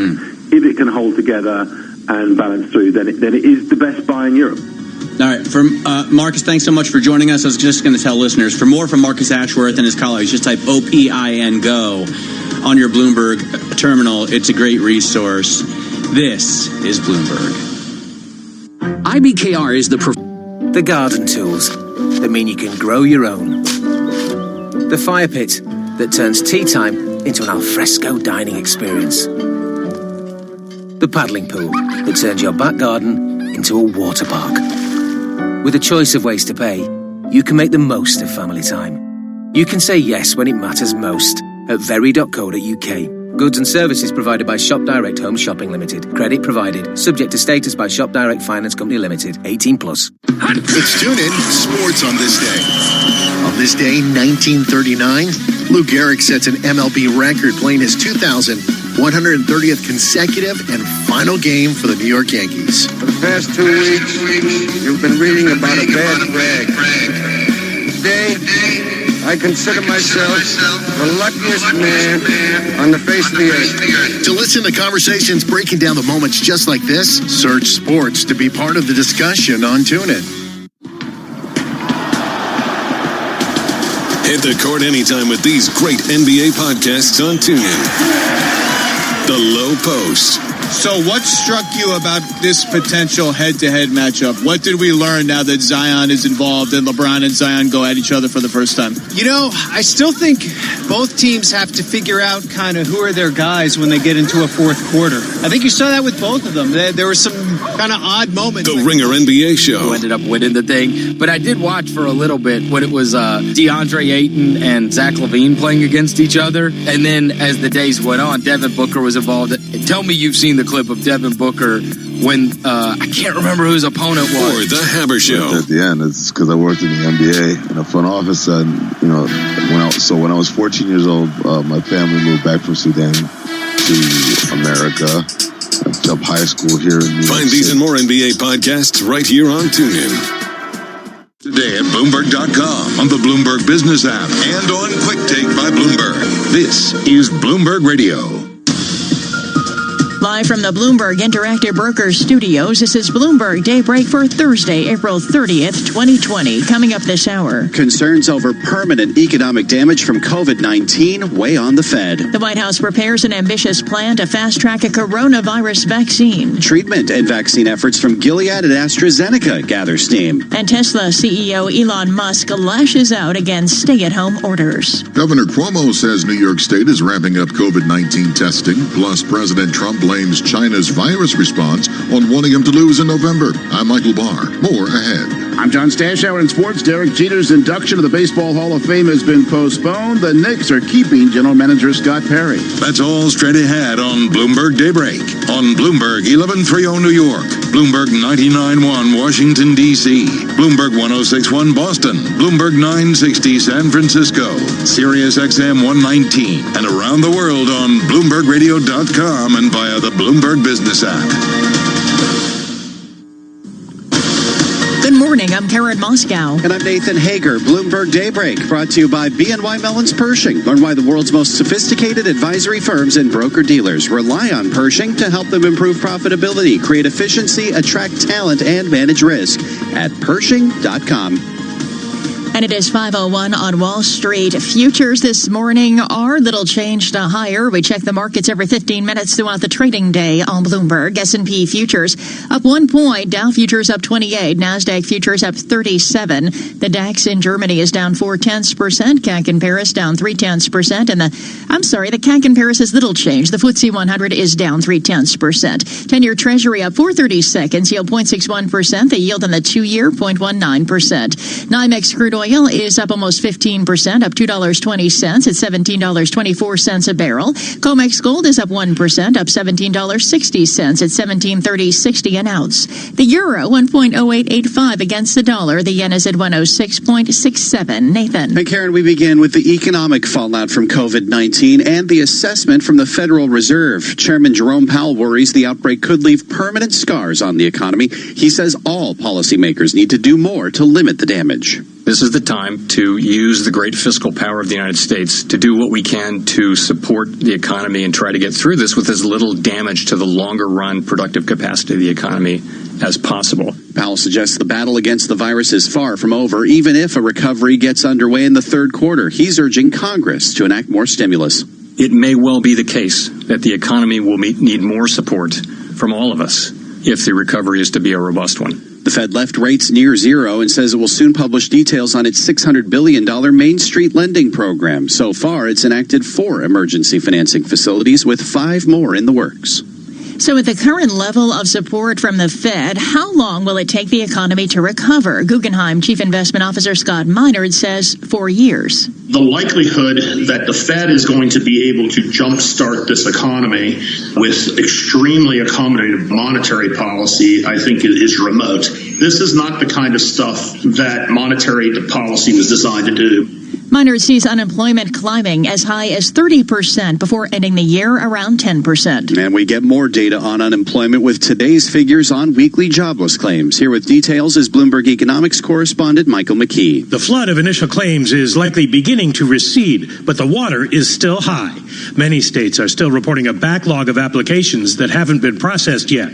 Now, with Georgia and other states moving ahead with plans for moderate reopening, filings should start to stabilize. But so far, a total of almost 26.5 million claims have been filed over just a 5-week period. Michael McKee, Bloomberg Daybreak. All right, Michael, thank you. Meantime, the push for a coronavirus vaccine is gathering steam, including an ambitious plan from the White House. Bloomberg News has learned it's targeting enough doses for most Americans by January. Martin DeCaro has more from our Bloomberg 99.1 newsroom in Washington. The program is called Operation Warp Speed. Sources tell us the effort is modeled after the Manhattan Project. It aims to drastically cut the time needed to develop a COVID-19 vaccine. The plan pulls together private drug companies, government agencies, and the military to cut development time by as many as 8 months. The arrangement calls for taxpayers to shoulder the financial risk if efforts fail instead of pharmaceutical companies. In Washington, Martin DeCaro, Bloomberg Daybreak. Thanks, Martin. A coronavirus treatment from Gilead has picked up the endorsement of the nation's top infectious disease expert. The data shows that remdesivir has a clear-cut, significant positive effect in diminishing the time to recovery. This is really quite important. Dr. Anthony Fauci calls early results from Gilead's clinical trial, quote, good news. The data show patients treated with remdesivir recovered in 11 days compared to 15 days for those who got a placebo. In the UK, AstraZeneca is teaming up with Oxford University on a potential vaccine, and we get more on that from Bloomberg Daybreak Europe anchor Caroline Hepker in London. Oxford is already in early clinical tests. It's tried the experimental shot on 320 patients so far. Now AstraZeneca is joining in development to add scale and manufacturing experience to the effort. So far, it's one of the most advanced vaccine projects, entering the human testing phase last week. It's scheduled to reach late-stage trials by mid-year. In London, I'm Caroline Hepker, Bloomberg Daybreak. All right, Caroline, thank you. Now we shift to the earnings fallout from the virus with signs U.S. big tech is so far weathering the storm. For details, we're joined live by Bloomberg's John Tucker. Good morning, John. Yeah, good morning, Nathan. With lots of people working from home, Microsoft saw a jump in demand for internet-based software and cloud services. Profit and sales both topped estimates. Facebook reported an 18% increase in revenue. Advertising was strong before the pandemic, but business was also steady for the first few weeks of April. And Qualcomm gave a solid sales forecast for the current quarter. The chipmaker saying demand is close to returning to normal levels in China. In New York, I'm John Tucker, Bloomberg Daybreak. All right, John, thank you. Tesla is also out with results that beat estimates. Shares are up 8% after the company posted a surprise profit. Tesla's declining to give a forecast, though, and CEO Elon Musk used the earnings call to lash out at stay-at-home orders in California. This is fascist. This is not democratic. This is not freedom. Give people back their freedom. The lockdown could hamper Tesla's production in the Bay Area. Authorities in San Francisco have extended stay-at-home orders through May, where Tesla has its only U.S. assembly plant. And in Europe this morning, shares of Royal Dutch Shell are tumbling after the company cut its dividend for the first time since World War II. With energy consumption at historic lows, Shell's lowering its dividend by more than 60%, and shares are down 5% this morning.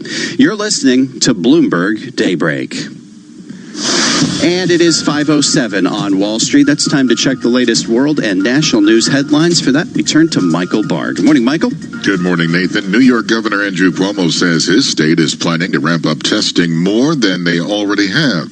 Cuomo, in his daily news conference, says the testing capacity in his state rivals that of many countries. We were doing about 20,000 tests. We said we wanted to double that. We're now on average about 30,000 tests per day, which is a dramatic increase, not where we need to be, but a dramatic increase.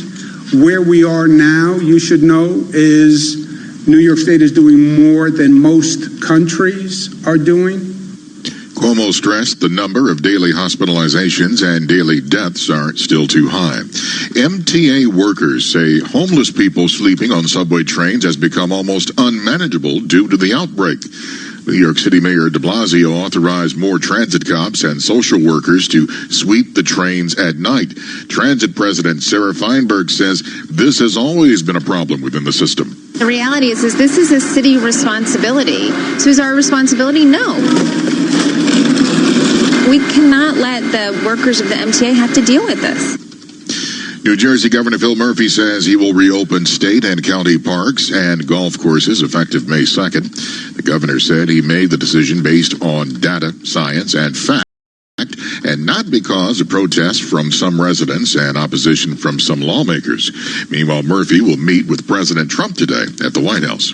A memo sent to California police chief says Governor Gavin Newsom will order all beaches and state parks closed starting tomorrow to curb the spread of the virus. Newsom didn't mention the memo in a briefing last night, but says some beaches have been visibly crowded. About 100 beaches. Sort of easily defined 100 beaches. And there were 5 where we had some particular challenge. Overwhelming majority, there were no major issues, quite frankly, no issues. President Trump blamed China's response to the coronavirus on a desire to see him lose in November. Speaking with Reuters, the president didn't provide evidence to support the claim. The president didn't say what punitive actions he might take. Global news 24 hours a day on air and on Quick Take by Bloomberg, powered by more than 2,700 journalists and analysts in more than 120 countries. I'm Michael Barr. This is Bloomberg. Nathan. Thank you, Michael. 5:09 on Wall Street and time for the Bloomberg Sports Update. Good morning, John Stashauer. All right, good morning, Nathan. Latest sports cancellation due to the pandemic. Baseball Hall of Fame ceremonies. Plenty of Yankee fans were planning to make the trip up to Cooperstown this summer to see Derek Jeter get inducted. They'll have to wait until July of 2021. Larry Walker and Ted Simmons were also to go in. They'll now be joined on the stage by whoever gets voted in next year. That could be Kirk Schilling. New Knicks team president Leon Rose was said to be looking to hire a new general manager. Instead, he is keeping Scott Perry from the Steve Mills regime, at least for 1 year. But it'll be Rose who makes the key Knick decisions going forward, like who to hire as coach, who to draft, who to sign as a free agent. A couple of NFL teams have interesting quarterback situations in New Orleans. A lot of indications that 41-year-old Drew Brees is going into his final season. He's already taken a post-football job with NBC. The Saints have given Taysom Hill, who plays QB and other positions, a new 2-year contract, and they just signed Jameis Winston, once the first overall pick in his final season with Tampa Bay. Winston threw for 5,000 yards, 30 touchdowns, but also 30 interceptions. And then there's Green Bay, who shockingly moved up in the first round of the draft last week to take Utah State QB Jordan Love, even though Aaron Rodgers is signed for 4 more years. And the Packers certainly had a need at other positions like wide receiver. It's similar to when the Packers drafted Rodgers, even though they had Brett Favre. Favre says he thinks it will not end well for Rodgers in Green Bay, that he'll end up playing for another team like Favre did. John Stashauer, Bloomberg Sports. Nathan. All right, John, thanks. And should you get a rebate on your cable bill because there's no live sports programming? New York's top law enforcement officer thinks so. Attorney General Letitia James is demanding big cable and satellite TV providers cut or eliminate fees tied to live sports programming during the coronavirus pandemic. Companies that would be affected include AT&T, Verizon, Comcast, Charter Communications, and Dish Network. S&P futures higher by 3 points. Dow futures up 37. NASDAQ futures a gain of 41 points. You're listening to Bloomberg Daybreak. Why do hedge funds and other alternative managers rely on Pershing for a highly personalized experience? Mark Alderati, a managing director at BNY Mellon's Pershing and head of Prime Services, explains. In today's fast-paced environment, where the only constants are change and volatility, you need a prime broker who's both steady and agile, focused on supporting your needs so that you can focus on growing your business and producing results. Exceptional client service and advocating for our clients is at the core of what we do. Our award-winning high-touch team is just one of the benefits of working with BNY Mellon. We help alternative investment managers create great experiences for their clients. Whether it's customized financing, securities lending solutions, platform access, or outsourced trading, BNY Mellon's Pershing is a prime broker who's committed to this business and dedicated to meeting your evolving demands. To learn more about the unique and industry-leading solutions for hedge funds and other alternative managers, visit Pershing.com. Pershing, LLC. Member FINRA, NYSE, SIPC. Message and data rate may apply. T&C and privacy terms can be found at Babbel.com/terms. Please don't text and drive. Have you wanted to speak a new language, but you thought it'd be too hard or take too much time? Then try Babbel for free by texting EXPLORE to 64,000. In just 15 minutes a day, you'll be on your way to speaking a new language in just a few weeks. And right now, you can try Babbel for free. Babbel starts out teaching you words and phrases by matching them with pictures. You won't believe how easy the interactive program is. Soon the sentences get a little bigger, and before you know it, you're having simulated conversations voiced by native speakers. And because Babbel is crafted by language experts and uses the spaced repetition method, in just 10 to 15 minutes a day, you'll be speaking the language of your choice with real confidence. With Babbel, you can speak a language. Just text EXPLORE to 64,000 and start your first lesson in the language of your choice for free. Download the Babbel app or text EXPLORE to 64,000 and try it for free. Text EXPLORE to 64,000. Vatsal Shah is Senior Project Engineer at Mott MacDonald. The pressure washer that means your patio is barbecue ready. The 4K projector that brings the thrill of the cinema to you. The yoga mat that turns your lounge into a studio. With a choice of ways to pay, you can make the most of your leisure time.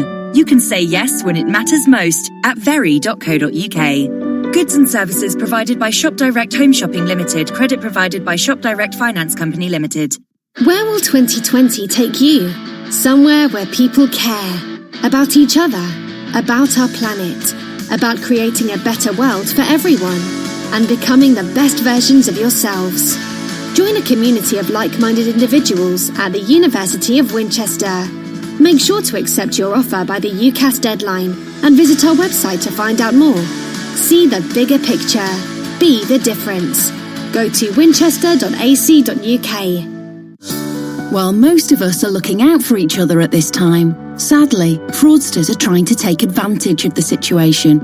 Here's Chris Ainsley from Santander with advice for keeping your money safe. Please be wary of text messages containing links. They may appear to be from legitimate senders like the government, a bank or a delivery company, but never enter your online banking information or personal details after clicking on a link. For more advice on keeping your money safe, visit santander.co.uk. Television. Here's Tom McKenzie. We got the first official gauge for China's economy in April. It showed the manufacturing sector weakened again. Investors are now waiting to see what steps the PBOC may take to bolster the economy. Joining us is Joanna Chua, Chief Asia Pacific Economist at Citigroup Global Markets. Joanna, thank you for joining us this morning. What is your assessment? Non-manufacturing expanded beyond the forecasts, manufacturing a little bit below the forecast, but still in expansionary territory. Then we had the Caixin survey as well. Are we going to get the sustained strength in May, do you think, or is that external demand picture going to drag? Well, certainly the external demand picture will certainly be a drag, but I think my readings of the latest PMI reading, I think on the manufacturing side, I don't think that's really a big surprise, not a big deviation. I think where there's a little bit of optimism is the non-manufacturing activity. There was always a lot of questions to what extent the services sector and some of the activity related to consumer choice and behavioral shifts will change as people feel a little bit more confident about the virus. And it's encouraging to see that we've seen a little bit more improvement there, much more beyond what we're expected. So I think the hope is, at least going into the month of April, at least China seems to have contained the second wave, that if they can build on that going into the subsequent month, that would be positive. Having said that, when you look at the Caixin PMI, it kind of tells you really the lingering pressure among the small businesses. Hear more interviews like this one on Bloomberg Television, streaming live on Bloomberg.com and on the Bloomberg mobile app, or check your local cable listings. Markets, headlines, and breaking news 24 hours a day at Bloomberg.com, the Bloomberg Business app, and on Quick Take by Bloomberg. This is a Bloomberg Business Flash. And I'm Karen Moscow. European stocks are slipping. Asian shares rose and U.S. stock index futures are higher as investors weigh corporate results and signs of progress in treating the coronavirus alongside some miserable economic data. NASDAQ futures are rising following strong results from Microsoft, Facebook, and Tesla after the close. We check the markets every 15 minutes throughout the trading day on Bloomberg. S&P futures up 5 points this morning. Dow futures up 57. NASDAQ futures up 48. The DAX in Germany's down 0.2%. 10-year Treasury up 5/32. Yield 0.61%. The yield on the 2-year 0.18%. Oil futures continue to rebound after an early week tumble. NYMEX crude oil is up more than 14%, up $2.16 at $17.21 a barrel. COMEX gold is up 1% or $17.80 at $17.3120 an ounce. The euro 1.0880 against the dollar. The British pound 1.2477. And the yen is at 106.65. And that's a Bloomberg Business Flash. Now here's Michael Barr with more on what's going on around the world. Michael, good morning. Good morning, Karen. President Donald Trump blamed China's response to the coronavirus outbreak on a desire to see him lose in November. The president, speaking to Reuters, says that he was considering various ways to punish the Chinese government, which he has blamed for allowing the virus to spread across the world.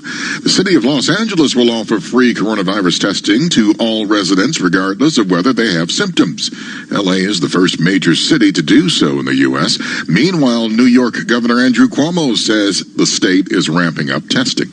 Joe Biden continues to deny allegations made by a former aide that he sexually assaulted her nearly 30 years ago. Tara Reid says it happened when she worked in Biden's Senate office.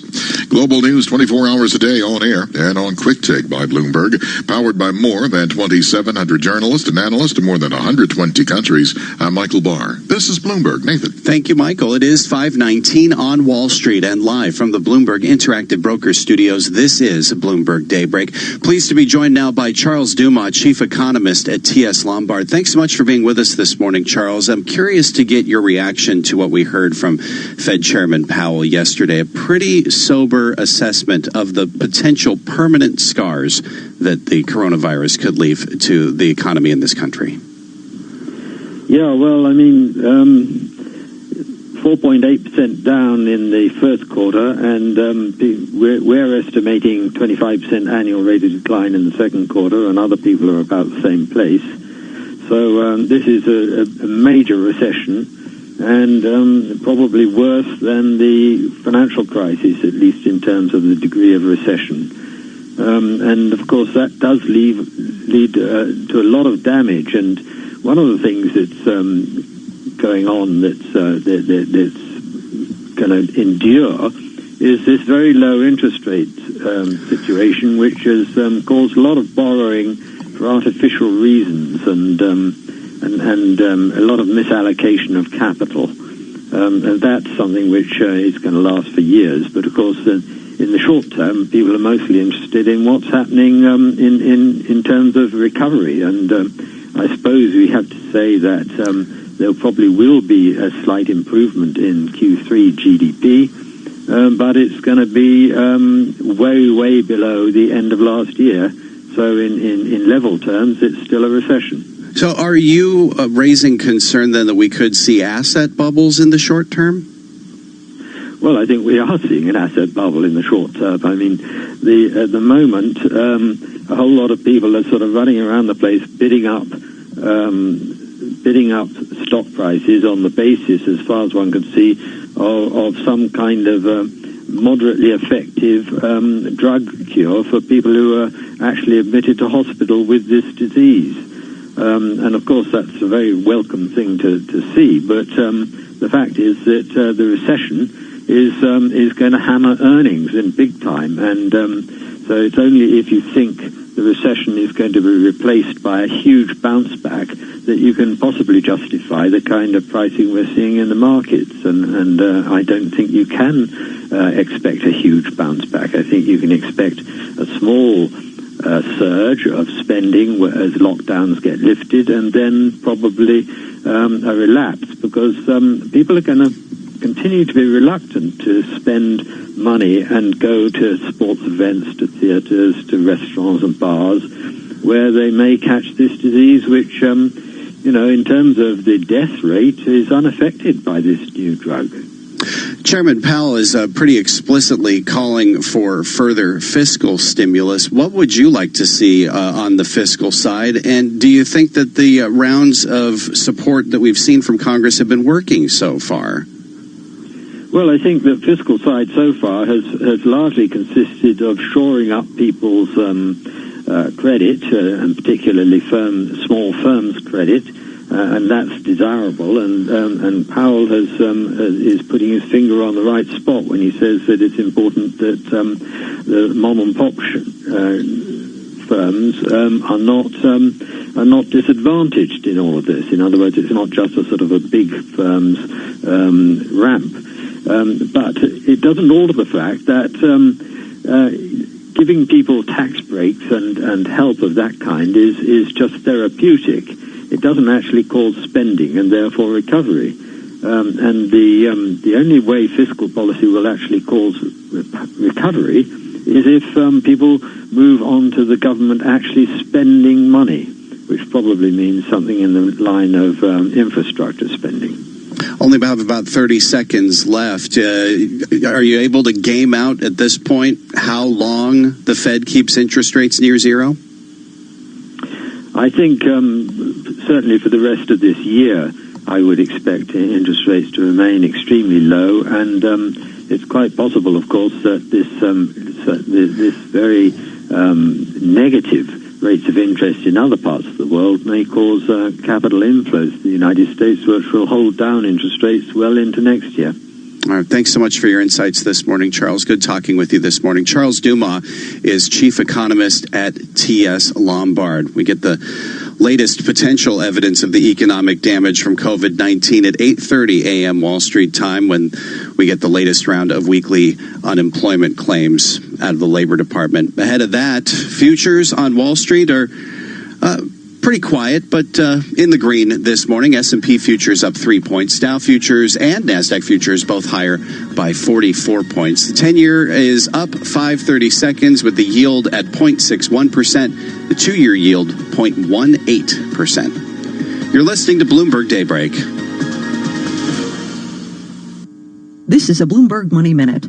Today we're watching for monthly reports on income and spending and the weekly snapshot of jobless claims. The jobless claims numbers have been running in the millions, and this one is expected to show initial claims at 3.5 million, a still staggering number, but representing a slower pace than previous weeks. Stocks rose yesterday on Wall Street, with the broader market up 2.7% and the Dow surging 532 points, as the government's top infectious disease expert said early results from the Gilead Sciences drug trial offered quite good news for a coronavirus treatment. Fed Chair Jay Powell said policymakers were prepared to use all of their tools, but the Fed did not roll out any new steps toward helping the economy. AstraZeneca says it will make and distribute the potential coronavirus vaccine that Oxford University scientists have developed in hopes of halting the pandemic. The experimental shot could reach late-stage trials by the middle of the year, ranking as one of the most advanced vaccine efforts. Gina Cervetti, Bloomberg Radio. Not completing high school is more of a social thing than it was an academic thing. I came out in the 11th grade. Nobody was embracing you. The kids were cruel. It was very difficult to be gay. Even though all these years have passed, I still had that longing to have my diploma. The hard part was determining that I was going to do it, but I definitely didn't do it alone. At age 30, with the help of her mentor, Carissa finished her high school diploma. I have a mentor, Maria. She convinced me to continue my education and to finish what I started to get my diploma. Just never judges. She's a true role model. If you're even considering getting your high school diploma, go get it. You can do it. No one gets a diploma alone. If you're thinking of finishing your high school diploma, you have help. Find free adult education classes near you at finishyourdiploma.org. That's finishyourdiploma.org. Brought to you by the Dollar General Literacy Foundation and the Ad Council. Asset managers who seize change. Switch on Acorn TV, the brand new streaming service featuring world-class TV from Britain and beyond. Watch exclusive premieres like the colourful crime drama Queens of Mystery. Once you have eliminated the impossible, whatever remains, however improbable, must be the truth. And fan fan favourites like Inspector George Gently. I'm just an old copper doing his job. If you love drama with a little mystery thrown in, enjoy 30 days free with code ACORN30. Then just $4.99 a month. No adverts, no contract, cancel anytime. Join online today at acorn.tv. Oh, just there, Dave. Smashing.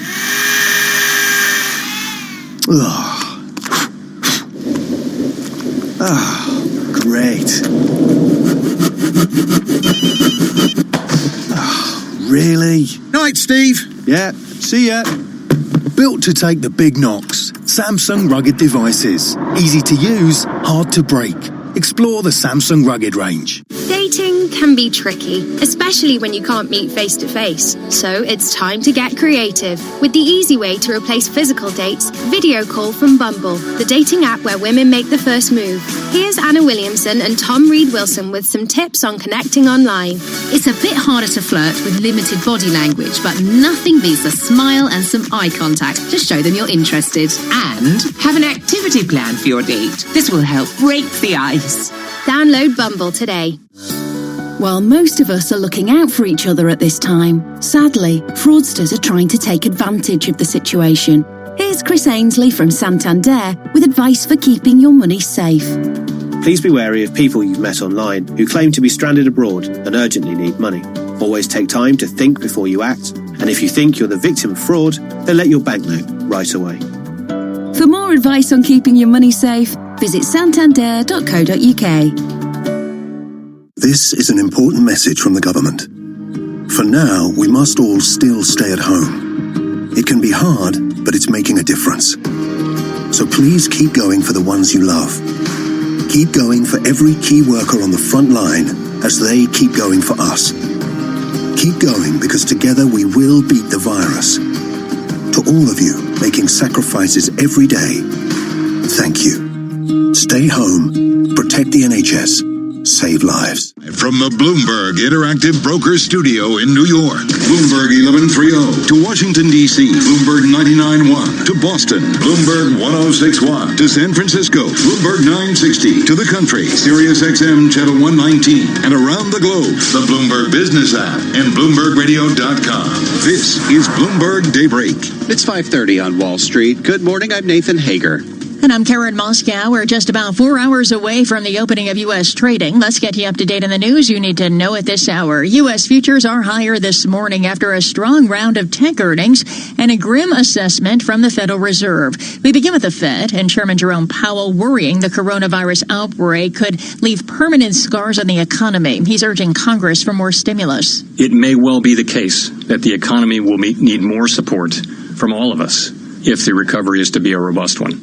The Fed left rates near zero and says it will soon publish details on its $600 billion Main Street lending program. Now, when it comes to earnings, we're seeing signs that big tech is so far weathering the pandemic. For details, we're joined live by Bloomberg's John Tucker. John? And Nathan, remote workers have been a boon for Microsoft's cloud services. Results from the world's largest software maker topped estimates. Facebook is seeing signs of stability after an initial steep decrease in March ad revenue, and Qualcomm gave a solid sales forecast saying chip demand is close to returning to normal in China. In New York, I'm John Tucker, Bloomberg Daybreak.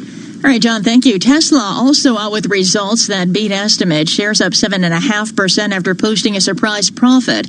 Tesla's declining to give a forecast, though, and CEO Elon Musk used the earnings call to lash out at California's stay-at-home orders. This is fascist. This is not democratic. This is not freedom. Give people back their freedom. The lockdown could hamper Tesla's production in the Bay Area, where authorities have extended stay-at-home orders through May. Now, coming up on the economic front, we get the latest unemployment data from the government at 8:30 a.m. Wall Street time. Here with more is Bloomberg's Vinny Del Giudice. If the latest estimates pan out, it means roughly 30 million workers lost their jobs or went on furlough since late March. Bloomberg Economics says Michigan's labor force has been the hardest hit so far, with a quarter of the state's workers filing for unemployment over the past 5 weeks. Vinny Del Giudice, Bloomberg Daybreak. All right, Vinny, thank you. And we also have developments in the search for a coronavirus vaccine. Sources tell us the White House is organizing a plan called Operation Warp Speed. It's an effort pulling together private drug companies, government agencies, and the military to help speed vaccine development time. Now let's get you up to date on how stocks are faring. We check the markets every 15 minutes throughout the trading day on Bloomberg. S&P futures up 3 points this morning. Dow futures up 50. NASDAQ futures up 46. The 10-year Treasury up 5/30 seconds, yield 0.60%. And the yield on the 2-year 0.18%. And NYMEX crude oil up 14%. Straight ahead, the latest world and national news. And this is Bloomberg. Karen, thanks. It's 5:33 on Wall Street, and Michael Barr is here with more on what's going on around the world. Good morning, Michael. Good morning, Nathan. Governor Andrew Cuomo says New York is ramping up testing as it moves toward reopening parts of the state less hit by the coronavirus. Cuomo says it is now testing 30,000 daily and is working with the federal government to reach 40,000. Cuomo also sounded off on recent comments made by some lawmakers about how some states who are dealing with COVID-19 should be able to file for bankruptcy. Politics. I'm getting up and I'm reading that death toll number. I'm speaking to the widows and the brothers and the sisters and the children of people who died. And then we're going to play politics with funding that's necessary to save people's lives? The U.S. Navy hospital ship the Comfort will leave Manhattan this morning for its home port in Virginia. Since it docked a month ago, the Comfort helped New York City hospitals ease the patient load during the COVID-19 crisis, treating 182 patients. New Jersey Governor Phil Murphy said he will reopen the state and county parks and golf courses effective May 2nd. Murphy says the state has seen consistent reductions in some areas, including hospitalizations. Meanwhile, Murphy will visit the White House today to talk with President Trump. Los Angeles has become the first U.S. city to provide free coronavirus testing to all of its residents, even those without symptoms. Mayor Eric Garcetti. So if you think you might have COVID-19, want the reassurance that you don't, if you've been around people that you have seen with symptoms, get a test. We can do it. And I want to remind everybody, these tests are free for the public. No cost at all to you. Garcetti says they have the capacity to test 18,000 residents daily. Florida Governor Ron DeSantis says restaurants and retail stores will be allowed to reopen Monday at limited capacity. DeSantis says there are phases to get the state open again for business. The only thing we have to fear is letting fear overwhelm our sense of purpose and determination. President Trump blamed China's response to the coronavirus outbreak on a desire to see him lose in November. The president, speaking with Reuters, didn't provide evidence to support the claim. The president said that he was considering various ways to punish the Chinese government, which he has blamed for allowing the virus to spread across the world. Global news 24 hours a day, on air and on Quick Take by Bloomberg, powered by more than 2,700 journalists and analysts in more than 120 countries. I'm Michael Barr. This is Bloomberg, Nathan. Thanks, Michael. We're coming up to 5:36 on Wall Street. It's time for the Bloomberg Sports Update. Now, here's John Stashauer. All right, Nathan, as sports continues to be on hold, leagues continue to consider when, where, and how to return a report from The Athletic that the NBA is thinking about having all of its playoff games held at Disney World. And TSN reports the Stanley Cup playoffs could be expanded from 16 teams to 24. Knicks thinking about next year. New team president Leon Rose says general manager Scott Perry is staying with the team at least for one more year. Derek Jeter's induction ceremony at the Baseball Hall of Fame in Cooperstown postponed. Instead of this July, it'll be in 2021. With college sports having become such big business, everyone getting rich except the athletes, many have called for them to get paid. NCAA always resistant to that idea, but athletes are on their way to being allowed to cash in for sponsorships and endorsements. The proposal approved by the NCAA Board of Governors now headed to a full vote. Also from college sports, clearly a new path for basketball players not interested in 1 year of college on the way to the NBA. The developmental G League now paying some top players much more. Daishen Nix, the top recruit for UCLA, just announced he's decommitting, will play professionally in the G League. He's the third top recruit to do so. Amazon has struck a deal with the NFL to stream games, including a late regular season game that Amazon will have exclusively. April 30th, this date in sports history, 1961. Willie Mays hit 4 home runs for the Giants in a game in Milwaukee. It's one of 18 4-home run games in baseball history. John Stashauer, Bloomberg Sports. Nathan? All right, John, thank you. It is 5:37 on Wall Street, and now it's time for the Tri-State Business Report. Here's Bloomberg's Ed Corey. Manhattan home buyers were already calling the shots in deals before the coronavirus. Now they're more in control than ever. Some who signed contracts before the city shut down are demanding extra price cuts as a condition of closing. Others still shopping are making lowball offers and insisting on legal protections that in this era of uncertainty could let them back out of a purchase. Well, the New York tax code says anyone who works out of an office in New York but lives out of state has to pay New York income tax. But there is one exception when work from home is a necessity. That clause could set up a high-stakes money grab involving New York, New Jersey, Connecticut, and Pennsylvania. When New York State's financial regulator has hired Richard Weber, he once oversaw the IRS's criminal division. He will now be the service's top lawyer. Weber will serve as general counsel at the Department of Financial Services. That's your Bloomberg Tri-State Business Report. I'm Ed Corey. All right, Ed, thanks. It's 5:38 on Wall Street. Bloomberg Radio is on the air from San Francisco to New York, London to Hong Kong. Let's check in with our global news team for some of the top stories heard on our 300 affiliate radio stations around the world. I'm Gina Cervetti, and for WFLA in Orlando, I'm talking about Hertz in talks with banks and the U.S. Treasury as the rental car company works to avoid bankruptcy. I'm Jeff Bellinger, and on WIOD in Miami, I'm reporting on a lawsuit filed in federal court against the University of Miami retirement plan. I'm Caroline Hepcombe, Bloomberg DAB Digital Radio in London. We're reporting on a massive fall in car production in the UK. I'm Courtney Donahoe on KRLD in Dallas. Exxon froze its dividend for the first time in 13 years. I'm Ed Corey on WWJ in Detroit. I'm reporting federal investigators looking into corruption at the UAW have reportedly also been looking at GM's dealings with the union. Those are some of the stories our 2,700 Bloomberg journalists and analysts are working on this morning around the world. It's 5:39 on Wall Street, and the latest edition of Bloomberg Business Week is online with the cover on Wuhan reopening after the coronavirus. Read all about it at businessweek.com, and if you're a terminal subscriber, you can get a complimentary subscription to Business Week at MAG Go.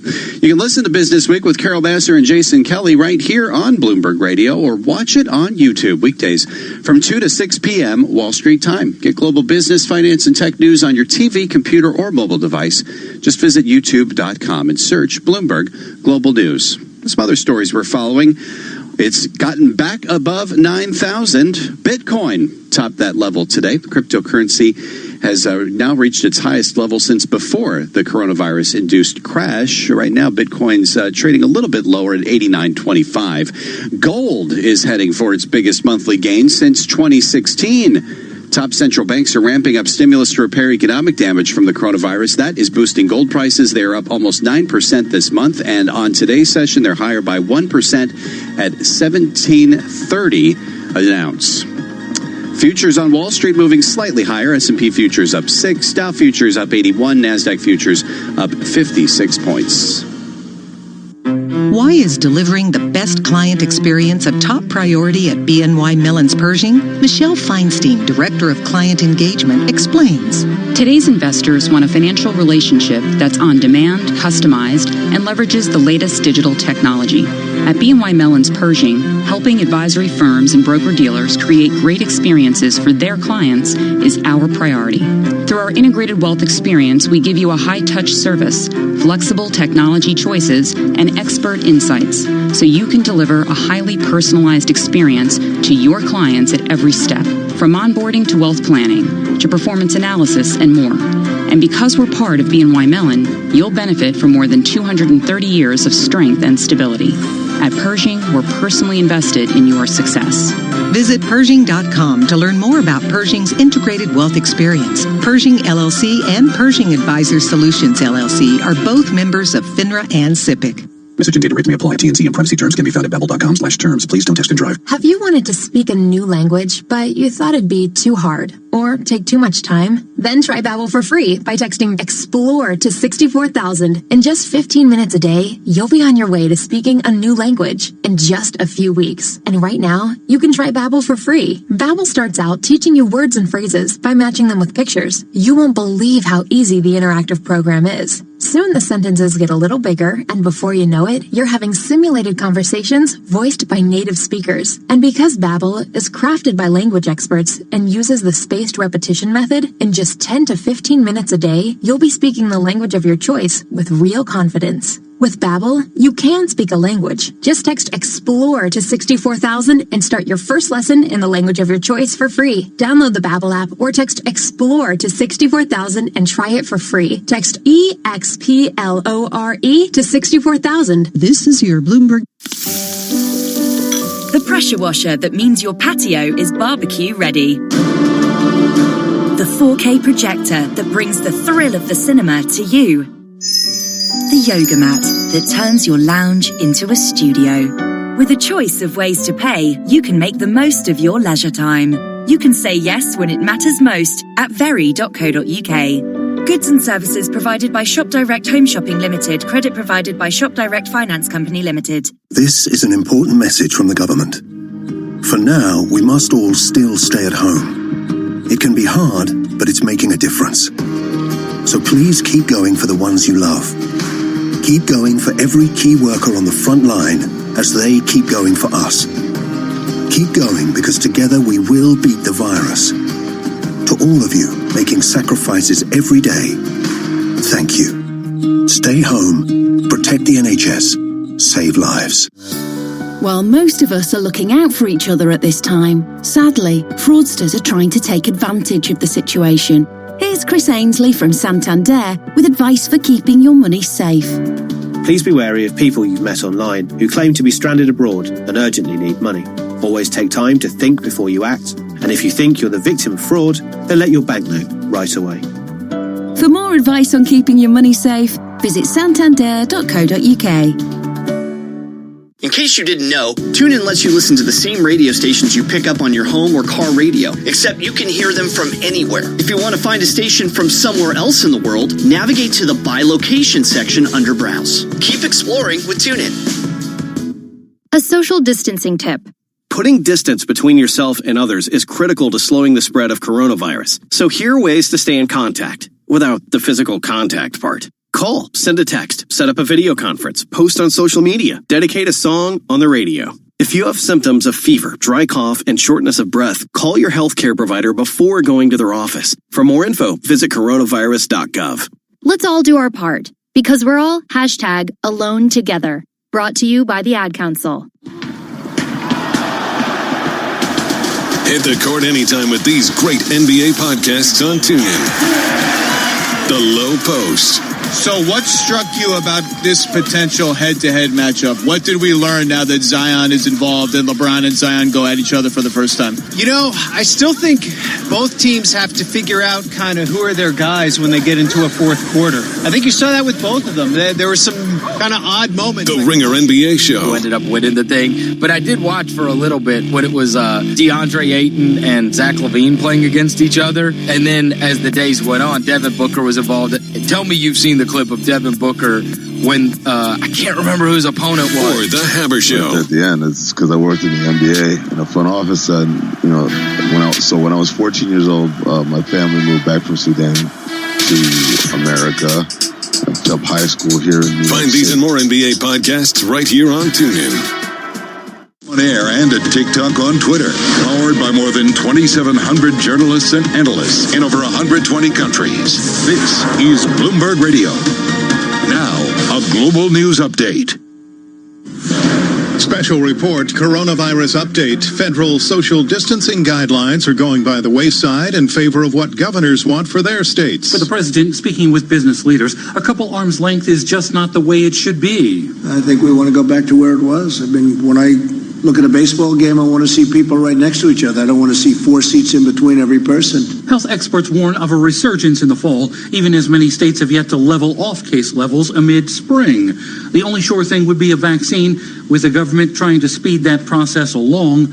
Still, Mr. Trump believes this is going away. This is going away. I think we're going to come up with vaccines and all, but this is going away. And when it's gone, we're going to be doing a lot of things Bob Costantini, Washington. California Governor Gavin Newsom intends to close all beaches and state parks starting tomorrow in the wake of a weekend that saw a crush of people at open seashores. I'm John Trout. Tom Keene and Jonathan Farrell. Is that good for American finance? What is happening with the headcount? Right where it counts. Bloomberg Surveillance, weekday mornings at 7 Eastern on Bloomberg Radio. Bloomberg, the world is listening. Markets, headlines, and breaking news 24 hours a day at Bloomberg.com, the Bloomberg Business app, and on Quick Take by Bloomberg. This is a Bloomberg Business Flash. And I'm Karen Moscow. European stocks are little changed to lower. Asian shares rose, and U.S. stock index futures are higher this morning as investors weigh corporate results and signs of progress in treating the coronavirus alongside some miserable economic data. NASDAQ futures are rising following strong results from Microsoft, Facebook, and Tesla after the close. The Stocks Europe 600 index was swinging from a gain to a loss after Societe Generale posted a surprise first quarter loss, and Royal Dutch Shell cut its dividend for the first time since World War II. Oil is jumping for a second day on signs fuel consumption is starting to recover in the world's biggest economies. We check the markets every 15 minutes throughout the trading day on Bloomberg. Right now, S&P futures are up 7 points. Dow futures up 85. NASDAQ futures up 57. The DAX in Germany is up 0.2%. The CAC in Paris up 0.2%. And the FTSE 100 lower, down about 0.2%. 10-year Treasury up 5/30 seconds, yield 0.61%. The yield on the 2-year 0.18%. NYMEX crude oil is up 16.5% now, up $2.48 at $17.55 a barrel. And COMEX gold is up 1% or $17.70 at $17.31 an ounce. The euro 1.0876 against the dollar. British pound 1.2499, and the yen is at 106.66. Again, shares of Facebook, Tesla, and Microsoft are all gaining in early trading after earnings from all three companies topped estimates. We get more results from big tech today, with Amazon and Apple reporting after the close. Here with more is Bloomberg's Larry Kofsky. Amazon.com has seen surging demand during the coronavirus pandemic as more people turn to e-commerce. But although first quarter sales may top estimates, profits may disappoint as Amazon launched a hiring spree and offered pay hikes to workers. Weaker device shipments are likely to weigh on Apple's fiscal second quarter product revenue. Analysts are forecasting a profit for Apple of about $2.25 per share.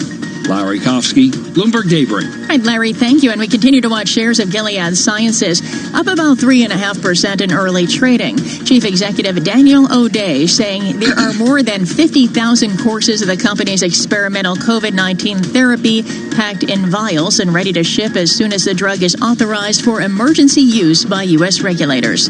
And that's a Bloomberg Business Flash. Now here's Michael Barr with more on what's going on around the world. Michael. Karen, the federal government's social distancing guidelines are expiring, and President Donald Trump says he's not extending them. During a White House roundtable with industry executives, the president was asked what he thinks the new normal will look like. And I see the new normal being what it was 3 months ago. I think we want to go back to where it was. I mean, when I look at a baseball game, I want to see people right next to each other. I don't want to see 4 seats in between every person. More than 60,000 deaths in the U.S. have been attributed to the coronavirus. In Washington State, Governor Jay Inslee says elective surgeries can now resume. Stay-at-home orders still remain in place. Spain recorded steep declines in the number of new coronavirus deaths and cases as the nation begins to gradually relax a strict lockdown regime. The number of fatalities rose by 268 in the 24 hours through Thursday, the smallest increase in 6 weeks. Children contract the coronavirus less often and with less severity than the general population. And there doesn't appear to be cases of a child passing COVID-19 to an adult, according to a new report. Many infected children may stay asymptomatic, but cases of them becoming critically ill with COVID-19 remain rare, according to an analysis of global virus studies compiled by the Don't Forget the Bubbles pediatric blog. Global news 24 hours a day on air and on Quick Take by Bloomberg, powered by more than 2,700 journalists and analysts in more than 120 countries. I'm Michael Barr. This is Bloomberg, John. Michael, thank you. It is now 5:51 on Wall Street. And from the Bloomberg Interactive Brokers Studios, this is Bloomberg Daybreak. Good morning, I'm John Tucker. When it comes to earnings, we're seeing signs that big tech is so far weathering the coronavirus pandemic. We have fresh results from Facebook, Microsoft, Tesla, among others. And let's get analysis now from Dan Ives. He's Managing Director of Equity Research at Wedbush Securities. Dan, thanks for being with us. Is this vindication for investors who've bid up tech, the past 5 weeks? Yeah, I mean, if you look at these results, there's a lot of pressure, but big tech delivered. And this is really going to fuel that sort of rally that we're seeing in tech, especially on the large cap names. And this is something where, especially when you look at names like Facebook, you look at names like Microsoft, this is exactly what investors were hoping to see, some bright lights in a dark period. Now, the names you just mentioned, do they offset some degree of safety for investors just because they are big names?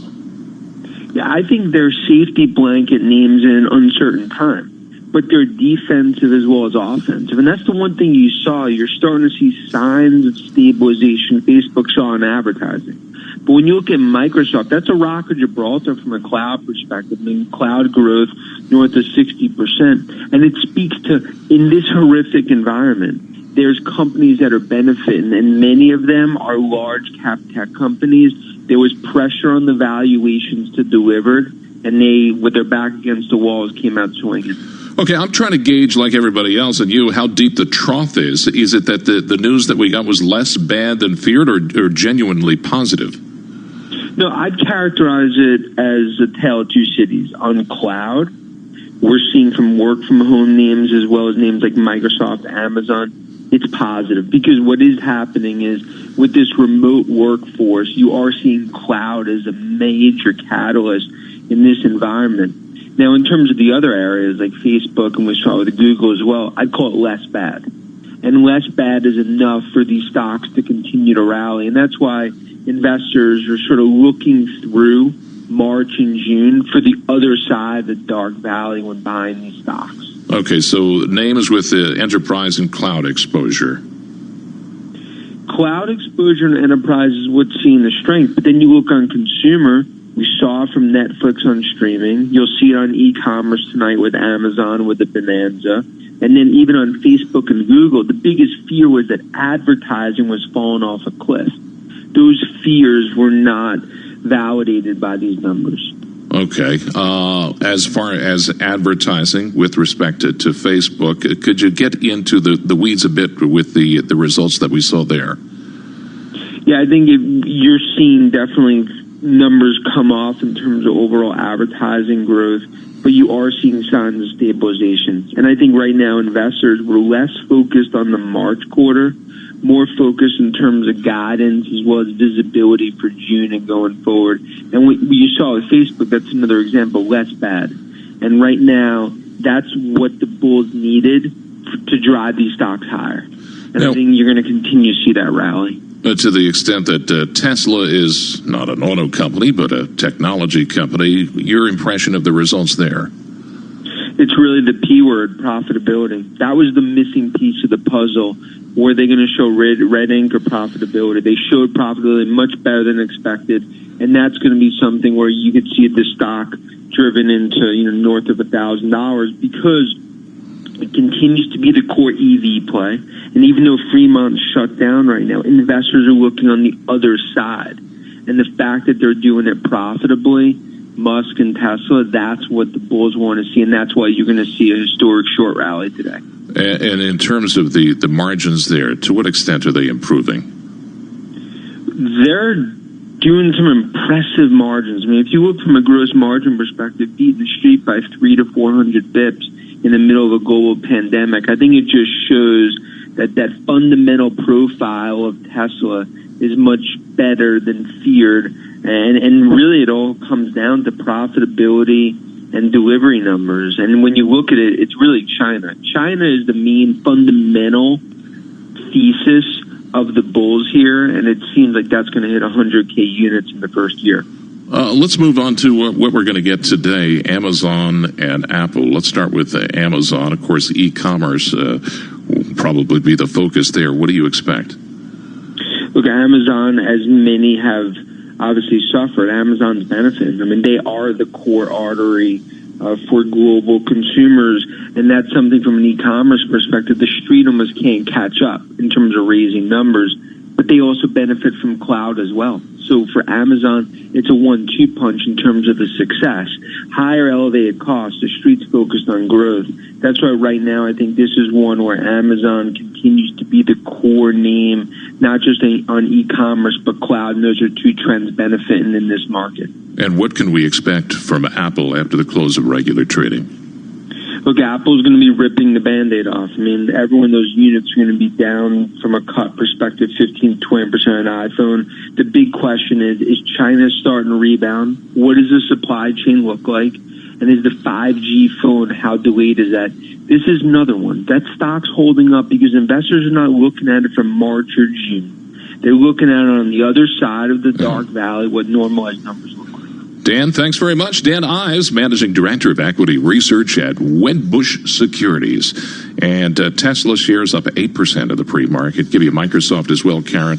They're up 2.5% before the open on the New York Stock Exchange. All right, John, thank you. Futures are higher as well. S&P futures are up 5.5 points this morning. Dow futures up 78 and NASDAQ futures up 54. The DAX in Germany, it's little change now, up about 0.1%. 10-year Treasury up 5/32, yield 0.61%, and the yield on the 2-year 0.18%. And NYMEX crude oil is up almost 16%, up $2.37 at $17.42 a barrel. And Bloomberg Daybreak continues. This is Bloomberg. Influential conversations from Bloomberg. While most of us are looking out for each other at this time, sadly, fraudsters are trying to take advantage of the situation. Here's Chris Ainsley from Santander with advice for keeping your money safe. If you're buying anything online, take care and don't pay by money transfer. Always pay by card. Take time to check the seller is genuine, and if you're unsure, then stop and don't send any money. For more advice on keeping your money safe, visit santander.co.uk. Get your daily dose of NFL shop talk with these great podcasts on TuneIn. Start your morning off right with Around the NFL. Injured, depleted roster into the playoffs, and I didn't think they belonged in the playoffs. I think overall, though, it was a great divisional round weekend because you got the first one. Run into the end zone with the Move the Sticks podcast. We had a fun little Zoom cocktail hour last night. Oh, yeah. What a star-studded affair. Greg, you were there for the earlier part, but it really popped off a little later on. We had Zach Goldman. And dive deep into the sidelines with the Peter King podcast. On the occasion of his 50th birthday, come down and record a little bit of retrospective on the life and times of Brett Lorenzo Favre. That sounds like a bestseller. It sounds like a precursor to a funeral. That's what it is. I wasn't thinking that. Explore these and more hard-hitting NFL podcasts right here on TuneIn. On the Bloomberg Business app and on Quick Take by Bloomberg. This is Bloomberg Radio. Live from the Bloomberg Interactive Brokers Studios, this is Bloomberg Daybreak for Thursday, April 30th, 2020. Coming up this hour. Concerns over permanent economic damage from COVID-19 weigh on the Fed. The White House prepares an ambitious plan to fast-track a coronavirus vaccine. Treatment and vaccine efforts from Gilead and AstraZeneca gather steam. And Tesla CEO Elon Musk lashes out against stay-at-home orders. Governor Cuomo says New York State is ramping up COVID-19 testing, plus President Trump blames China's virus response on wanting him to lose in November. I'm Michael Barr. More ahead. I'm John Stashower in sports. Derek Jeter's induction to the Baseball Hall of Fame has been postponed. The Knicks are keeping general manager Scott Perry. That's all straight ahead on Bloomberg Daybreak. On Bloomberg 1130 New York, Bloomberg 99.1 Washington, D.C., Bloomberg 106.1 Boston, Bloomberg 960 San Francisco, Sirius XM 119, and around the world on BloombergRadio.com and via the Bloomberg Business app. Good morning, I'm Nathan Hager. And I'm Karen Moscow, and U.S. futures are higher this morning. We're coming up to 6:01 on Wall Street, and we check the markets every 15 minutes throughout the trading day on Bloomberg. S&P futures are up 10 points, Dow futures up 112, and NASDAQ futures up 66. The DAX in Germany's up 0.3%, CAC in Paris up 0.4%, and the FTSE 100 is down 0.2%. 10-year Treasury up 5/30 seconds, yield 0.61%, and the yield on the 2-year 0.18%. NYMEX crude oil is up more than 16%, up $2.43 at $17.49 a barrel. COMEX gold is up 1%, or $16.30 at $17.2970 an ounce. The euro 1.0865 against the dollar. The yen is at 106.68. Nathan. Well, Karen, we begin this morning with the economic fallout from COVID-19 and the assessment from the Federal Reserve. Chairman Jerome Powell worries the outbreak could leave permanent scars on the economy. He says all policymakers need to do more to limit the damage. This is the time to use the great fiscal power of the United States to do what we can to support the economy and try to get through this with as little damage to the longer-run productive capacity of the economy as possible. Powell suggests the battle against the virus is far from over, even if a recovery gets underway in the third quarter. He's urging Congress for more stimulus. It may well be the case that the economy will need more support from all of us if the recovery is to be a robust one. The Fed left rates near zero and says it will soon publish details on its $600 billion Main Street lending program. So far, the central bank's enacted 4 emergency financing facilities with 5 more in the works. So with the current level of support from the Fed, how long will it take the economy to recover? Guggenheim Chief Investment Officer Scott Minerd says 4 years. The likelihood that the Fed is going to be able to jumpstart this economy with extremely accommodative monetary policy, I think, is remote. This is not the kind of stuff that monetary policy was designed to do. Minerd sees unemployment climbing as high as 30% before ending the year around 10%. And we get more data on unemployment with today's figures on weekly jobless claims. Here with details is Bloomberg economics correspondent Michael McKee. The flood of initial claims is likely beginning to recede, but the water is still high. Many states are still reporting a backlog of applications that haven't been processed yet. Now, with Georgia and other states moving ahead with plans for moderate reopening, filings should start to stabilize. But so far, a total of almost 26.5 million claims have been filed over just a 5-week period. Michael McKee, Bloomberg Daybreak. All right, Michael, thank you. Meantime, the push for a coronavirus vaccine is gathering steam, including an ambitious plan from the White House. Bloomberg News has learned it's targeting enough doses for most Americans by January. Martin DeCaro has more from our Bloomberg 99.1 newsroom in Washington. The program is called Operation Warp Speed. Sources tell us the effort is modeled after the Manhattan Project. It aims to drastically cut the time needed to develop a COVID-19 vaccine. The plan pulls together private drug companies, government agencies, and the military to cut development time by as many as 8 months. The arrangement calls for taxpayers to shoulder the financial risk if efforts fail instead of pharmaceutical companies. In Washington, Martin DeCaro, Bloomberg Daybreak. All right, Martin, thank you. A coronavirus treatment from Gilead's picked up the endorsement of the nation's top infectious disease expert. The data shows that remdesivir has a clear-cut, significant positive effect in diminishing the time to recovery. This is really quite important. Dr. Anthony Fauci calls early results from Gilead's clinical trial, quote, good news. The data show patients treated with remdesivir recovered in 11 days compared to 15 for those receiving a placebo. In the UK, AstraZeneca is teaming up with Oxford University on a potential vaccine. We get more on that from Bloomberg Daybreak Europe anchor Caroline Hepker in London. Oxford is already in early clinical tests. It's tried the experimental shot on 320 patients so far. Now AstraZeneca is joining in development to add scale and manufacturing experience to the effort. So far, it's one of the most advanced vaccine projects, entering the human testing phase last week. It's scheduled to reach late-stage trials by mid-year. In London, I'm Caroline Hepker, Bloomberg Daybreak. All right, Caroline, thank you. Now we shift to the earnings fallout from the virus. Signs that big U.S. tech is so far weathering the storm. For details, we're joined live by Bloomberg's John Tucker. Good morning, John. Good morning, Nathan. With lots of people working from home, Microsoft saw a jump in demand for internet-based software and cloud services. Profit and sales both topped estimates. Facebook reported an 18% increase in revenue. Advertising was strong before the pandemic. pandemic, but business is also steady for the first few weeks of April. And Qualcomm gave a solid sales forecast for the current quarter. The chipmaker says demand is close to returning to normal levels in China. In New York, I'm John Tucker, Bloomberg Daybreak. All right, John, thank you. Tesla is also out with results that beat estimates. Shares are up 8% after the company posted a surprise profit. Tesla is declining to give a forecast, though, and CEO Elon Musk used the earnings call to lash out at stay-at-home orders in California. This is fascist. This is not democratic. This is not freedom. Give people back their freedom. The lockdown could hamper Tesla's production in the Bay Area. Authorities in San Francisco have extended stay-at-home orders through May, where Tesla has its only U.S. assembly plant. And in Europe this morning, shares of Royal Dutch Shell are tumbling. That's after the company cut its dividend for the first time since World War II. With energy consumption at historic lows, Shell is lowering its dividend by more than 60%. Right now, shares are down more than 5% this morning. S&P futures are higher by 7 points. Dow futures up 95. NASDAQ futures a gain of 59 points. Straight ahead, we have the latest world and national news. This is Bloomberg.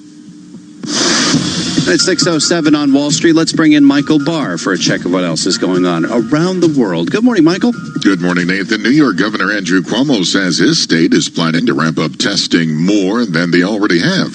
Cuomo in his daily news conference says the testing capacity in his state rivals that of many countries. We were doing about 20,000 tests.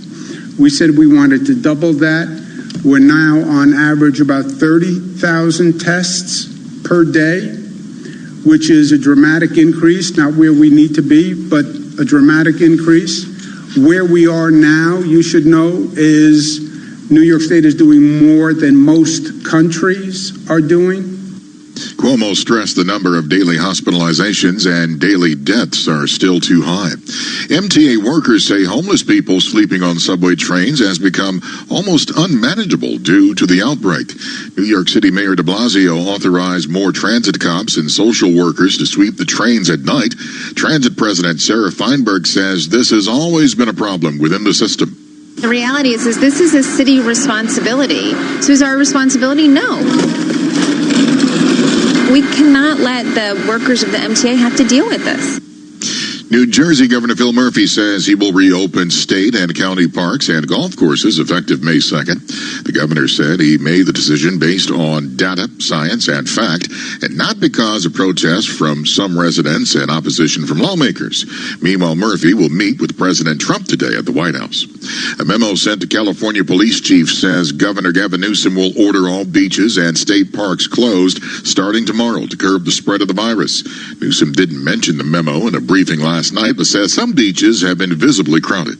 About 100 beaches, sort of easily defined 100 beaches. And there were 5 where we had some particular challenge. Overwhelming majority, there were no major issues, quite frankly, no issues. President Trump blamed China's response to the coronavirus on a desire to see him lose in November. Speaking with Reuters, the president didn't provide evidence to support the claim. The president didn't say what punitive actions he might take. Global news 24 hours a day on air and on Quick Take by Bloomberg, powered by more than 2,700 journalists and analysts in more than 120 countries. I'm Michael Barr. This is Bloomberg. Nathan. All right, Michael, thank you. 6:09 on Wall Street. Time again for the Bloomberg Sports Update. Here's John Stashower. Good morning, John. Good morning, Nathan. Latest sports cancellation due to the pandemic. Baseball Hall of Fame ceremonies. Plenty of Yankee fans were planning to make the trip up to Cooperstown this summer to see Derek Jeter get inducted. They'll have to wait until July of 2021. Larry Walker and Ted Simmons were also to go in. They'll now be joined by whoever gets voted in next year. That could be Kurt Schilling.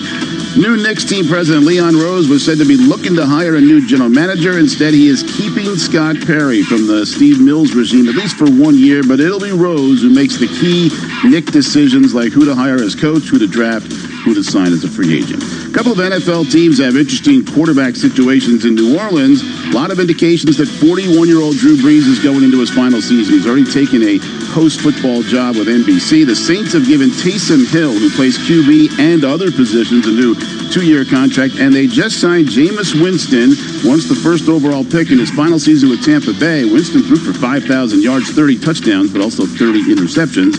And then there's Green Bay, who shockingly moved up in the first round of last week's draft to take Utah State QB Jordan Love, even though Aaron Rodgers has signed for 4 more years and the Packers had a need at wide receiver. It's similar to when the Packers drafted Rodgers, even though they still had Brett Favre. Favre says he has spoken with Rodgers. Favre thinks it will not end well for Rodgers and Green Bay, that he'll end up playing for another team like Favre did. John Stashauer, Bloomberg Sports. Nathan? And John, should you get a rebate on your cable bill because there's no live sports? New York's top law enforcement officer thinks so. Attorney General Letitia James is demanding that big cable and satellite TV providers either cut or eliminate fees tied to live sports programming during the coronavirus pandemic. Companies that would be affected include AT&T, Verizon, Comcast, Charter Communications, and Dish Network.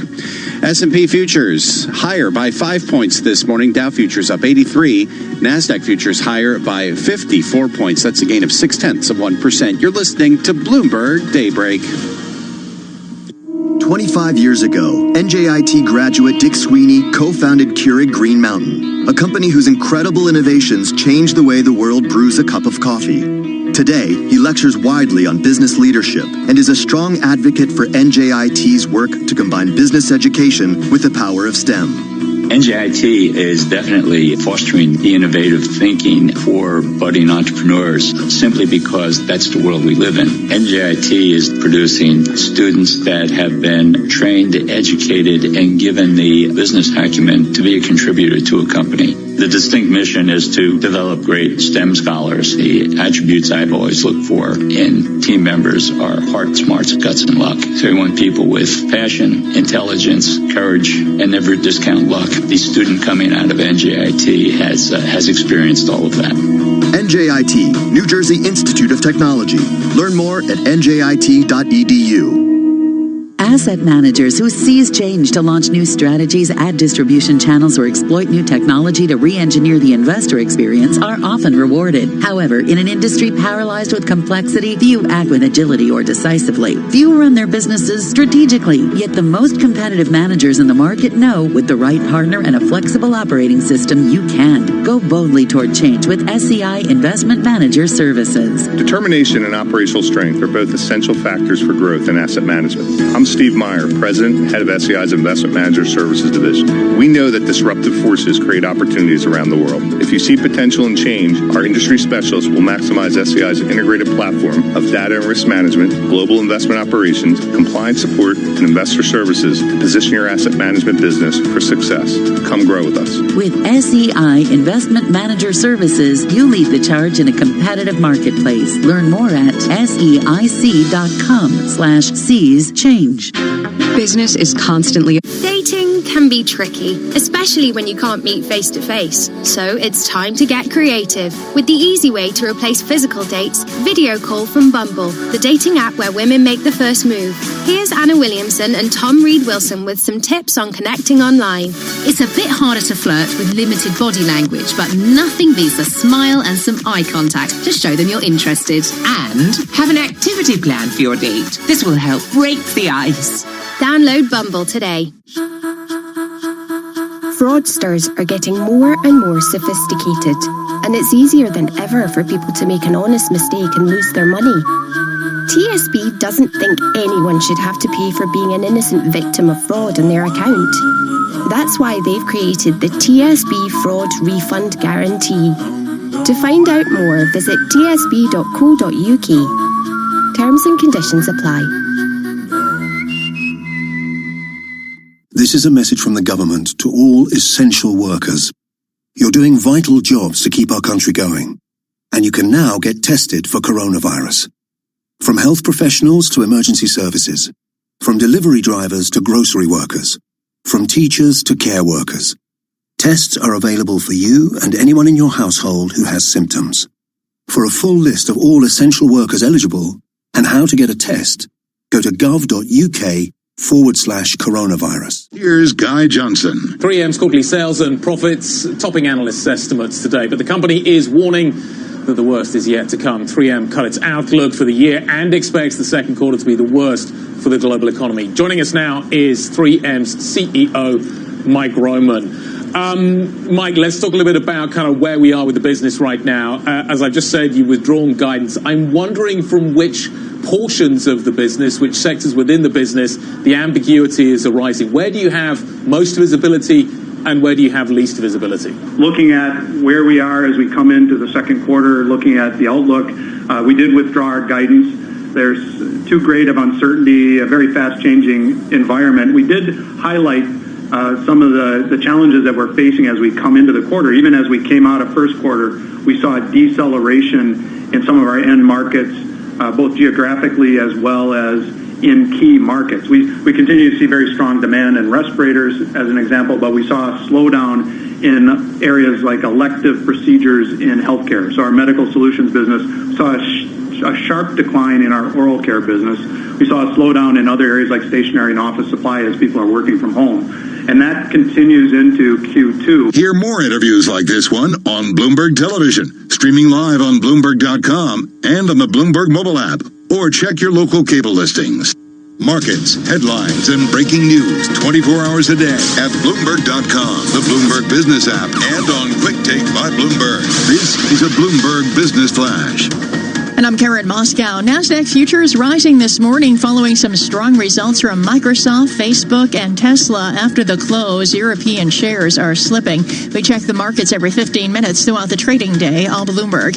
S&P futures, they're up about 2 points now. Dow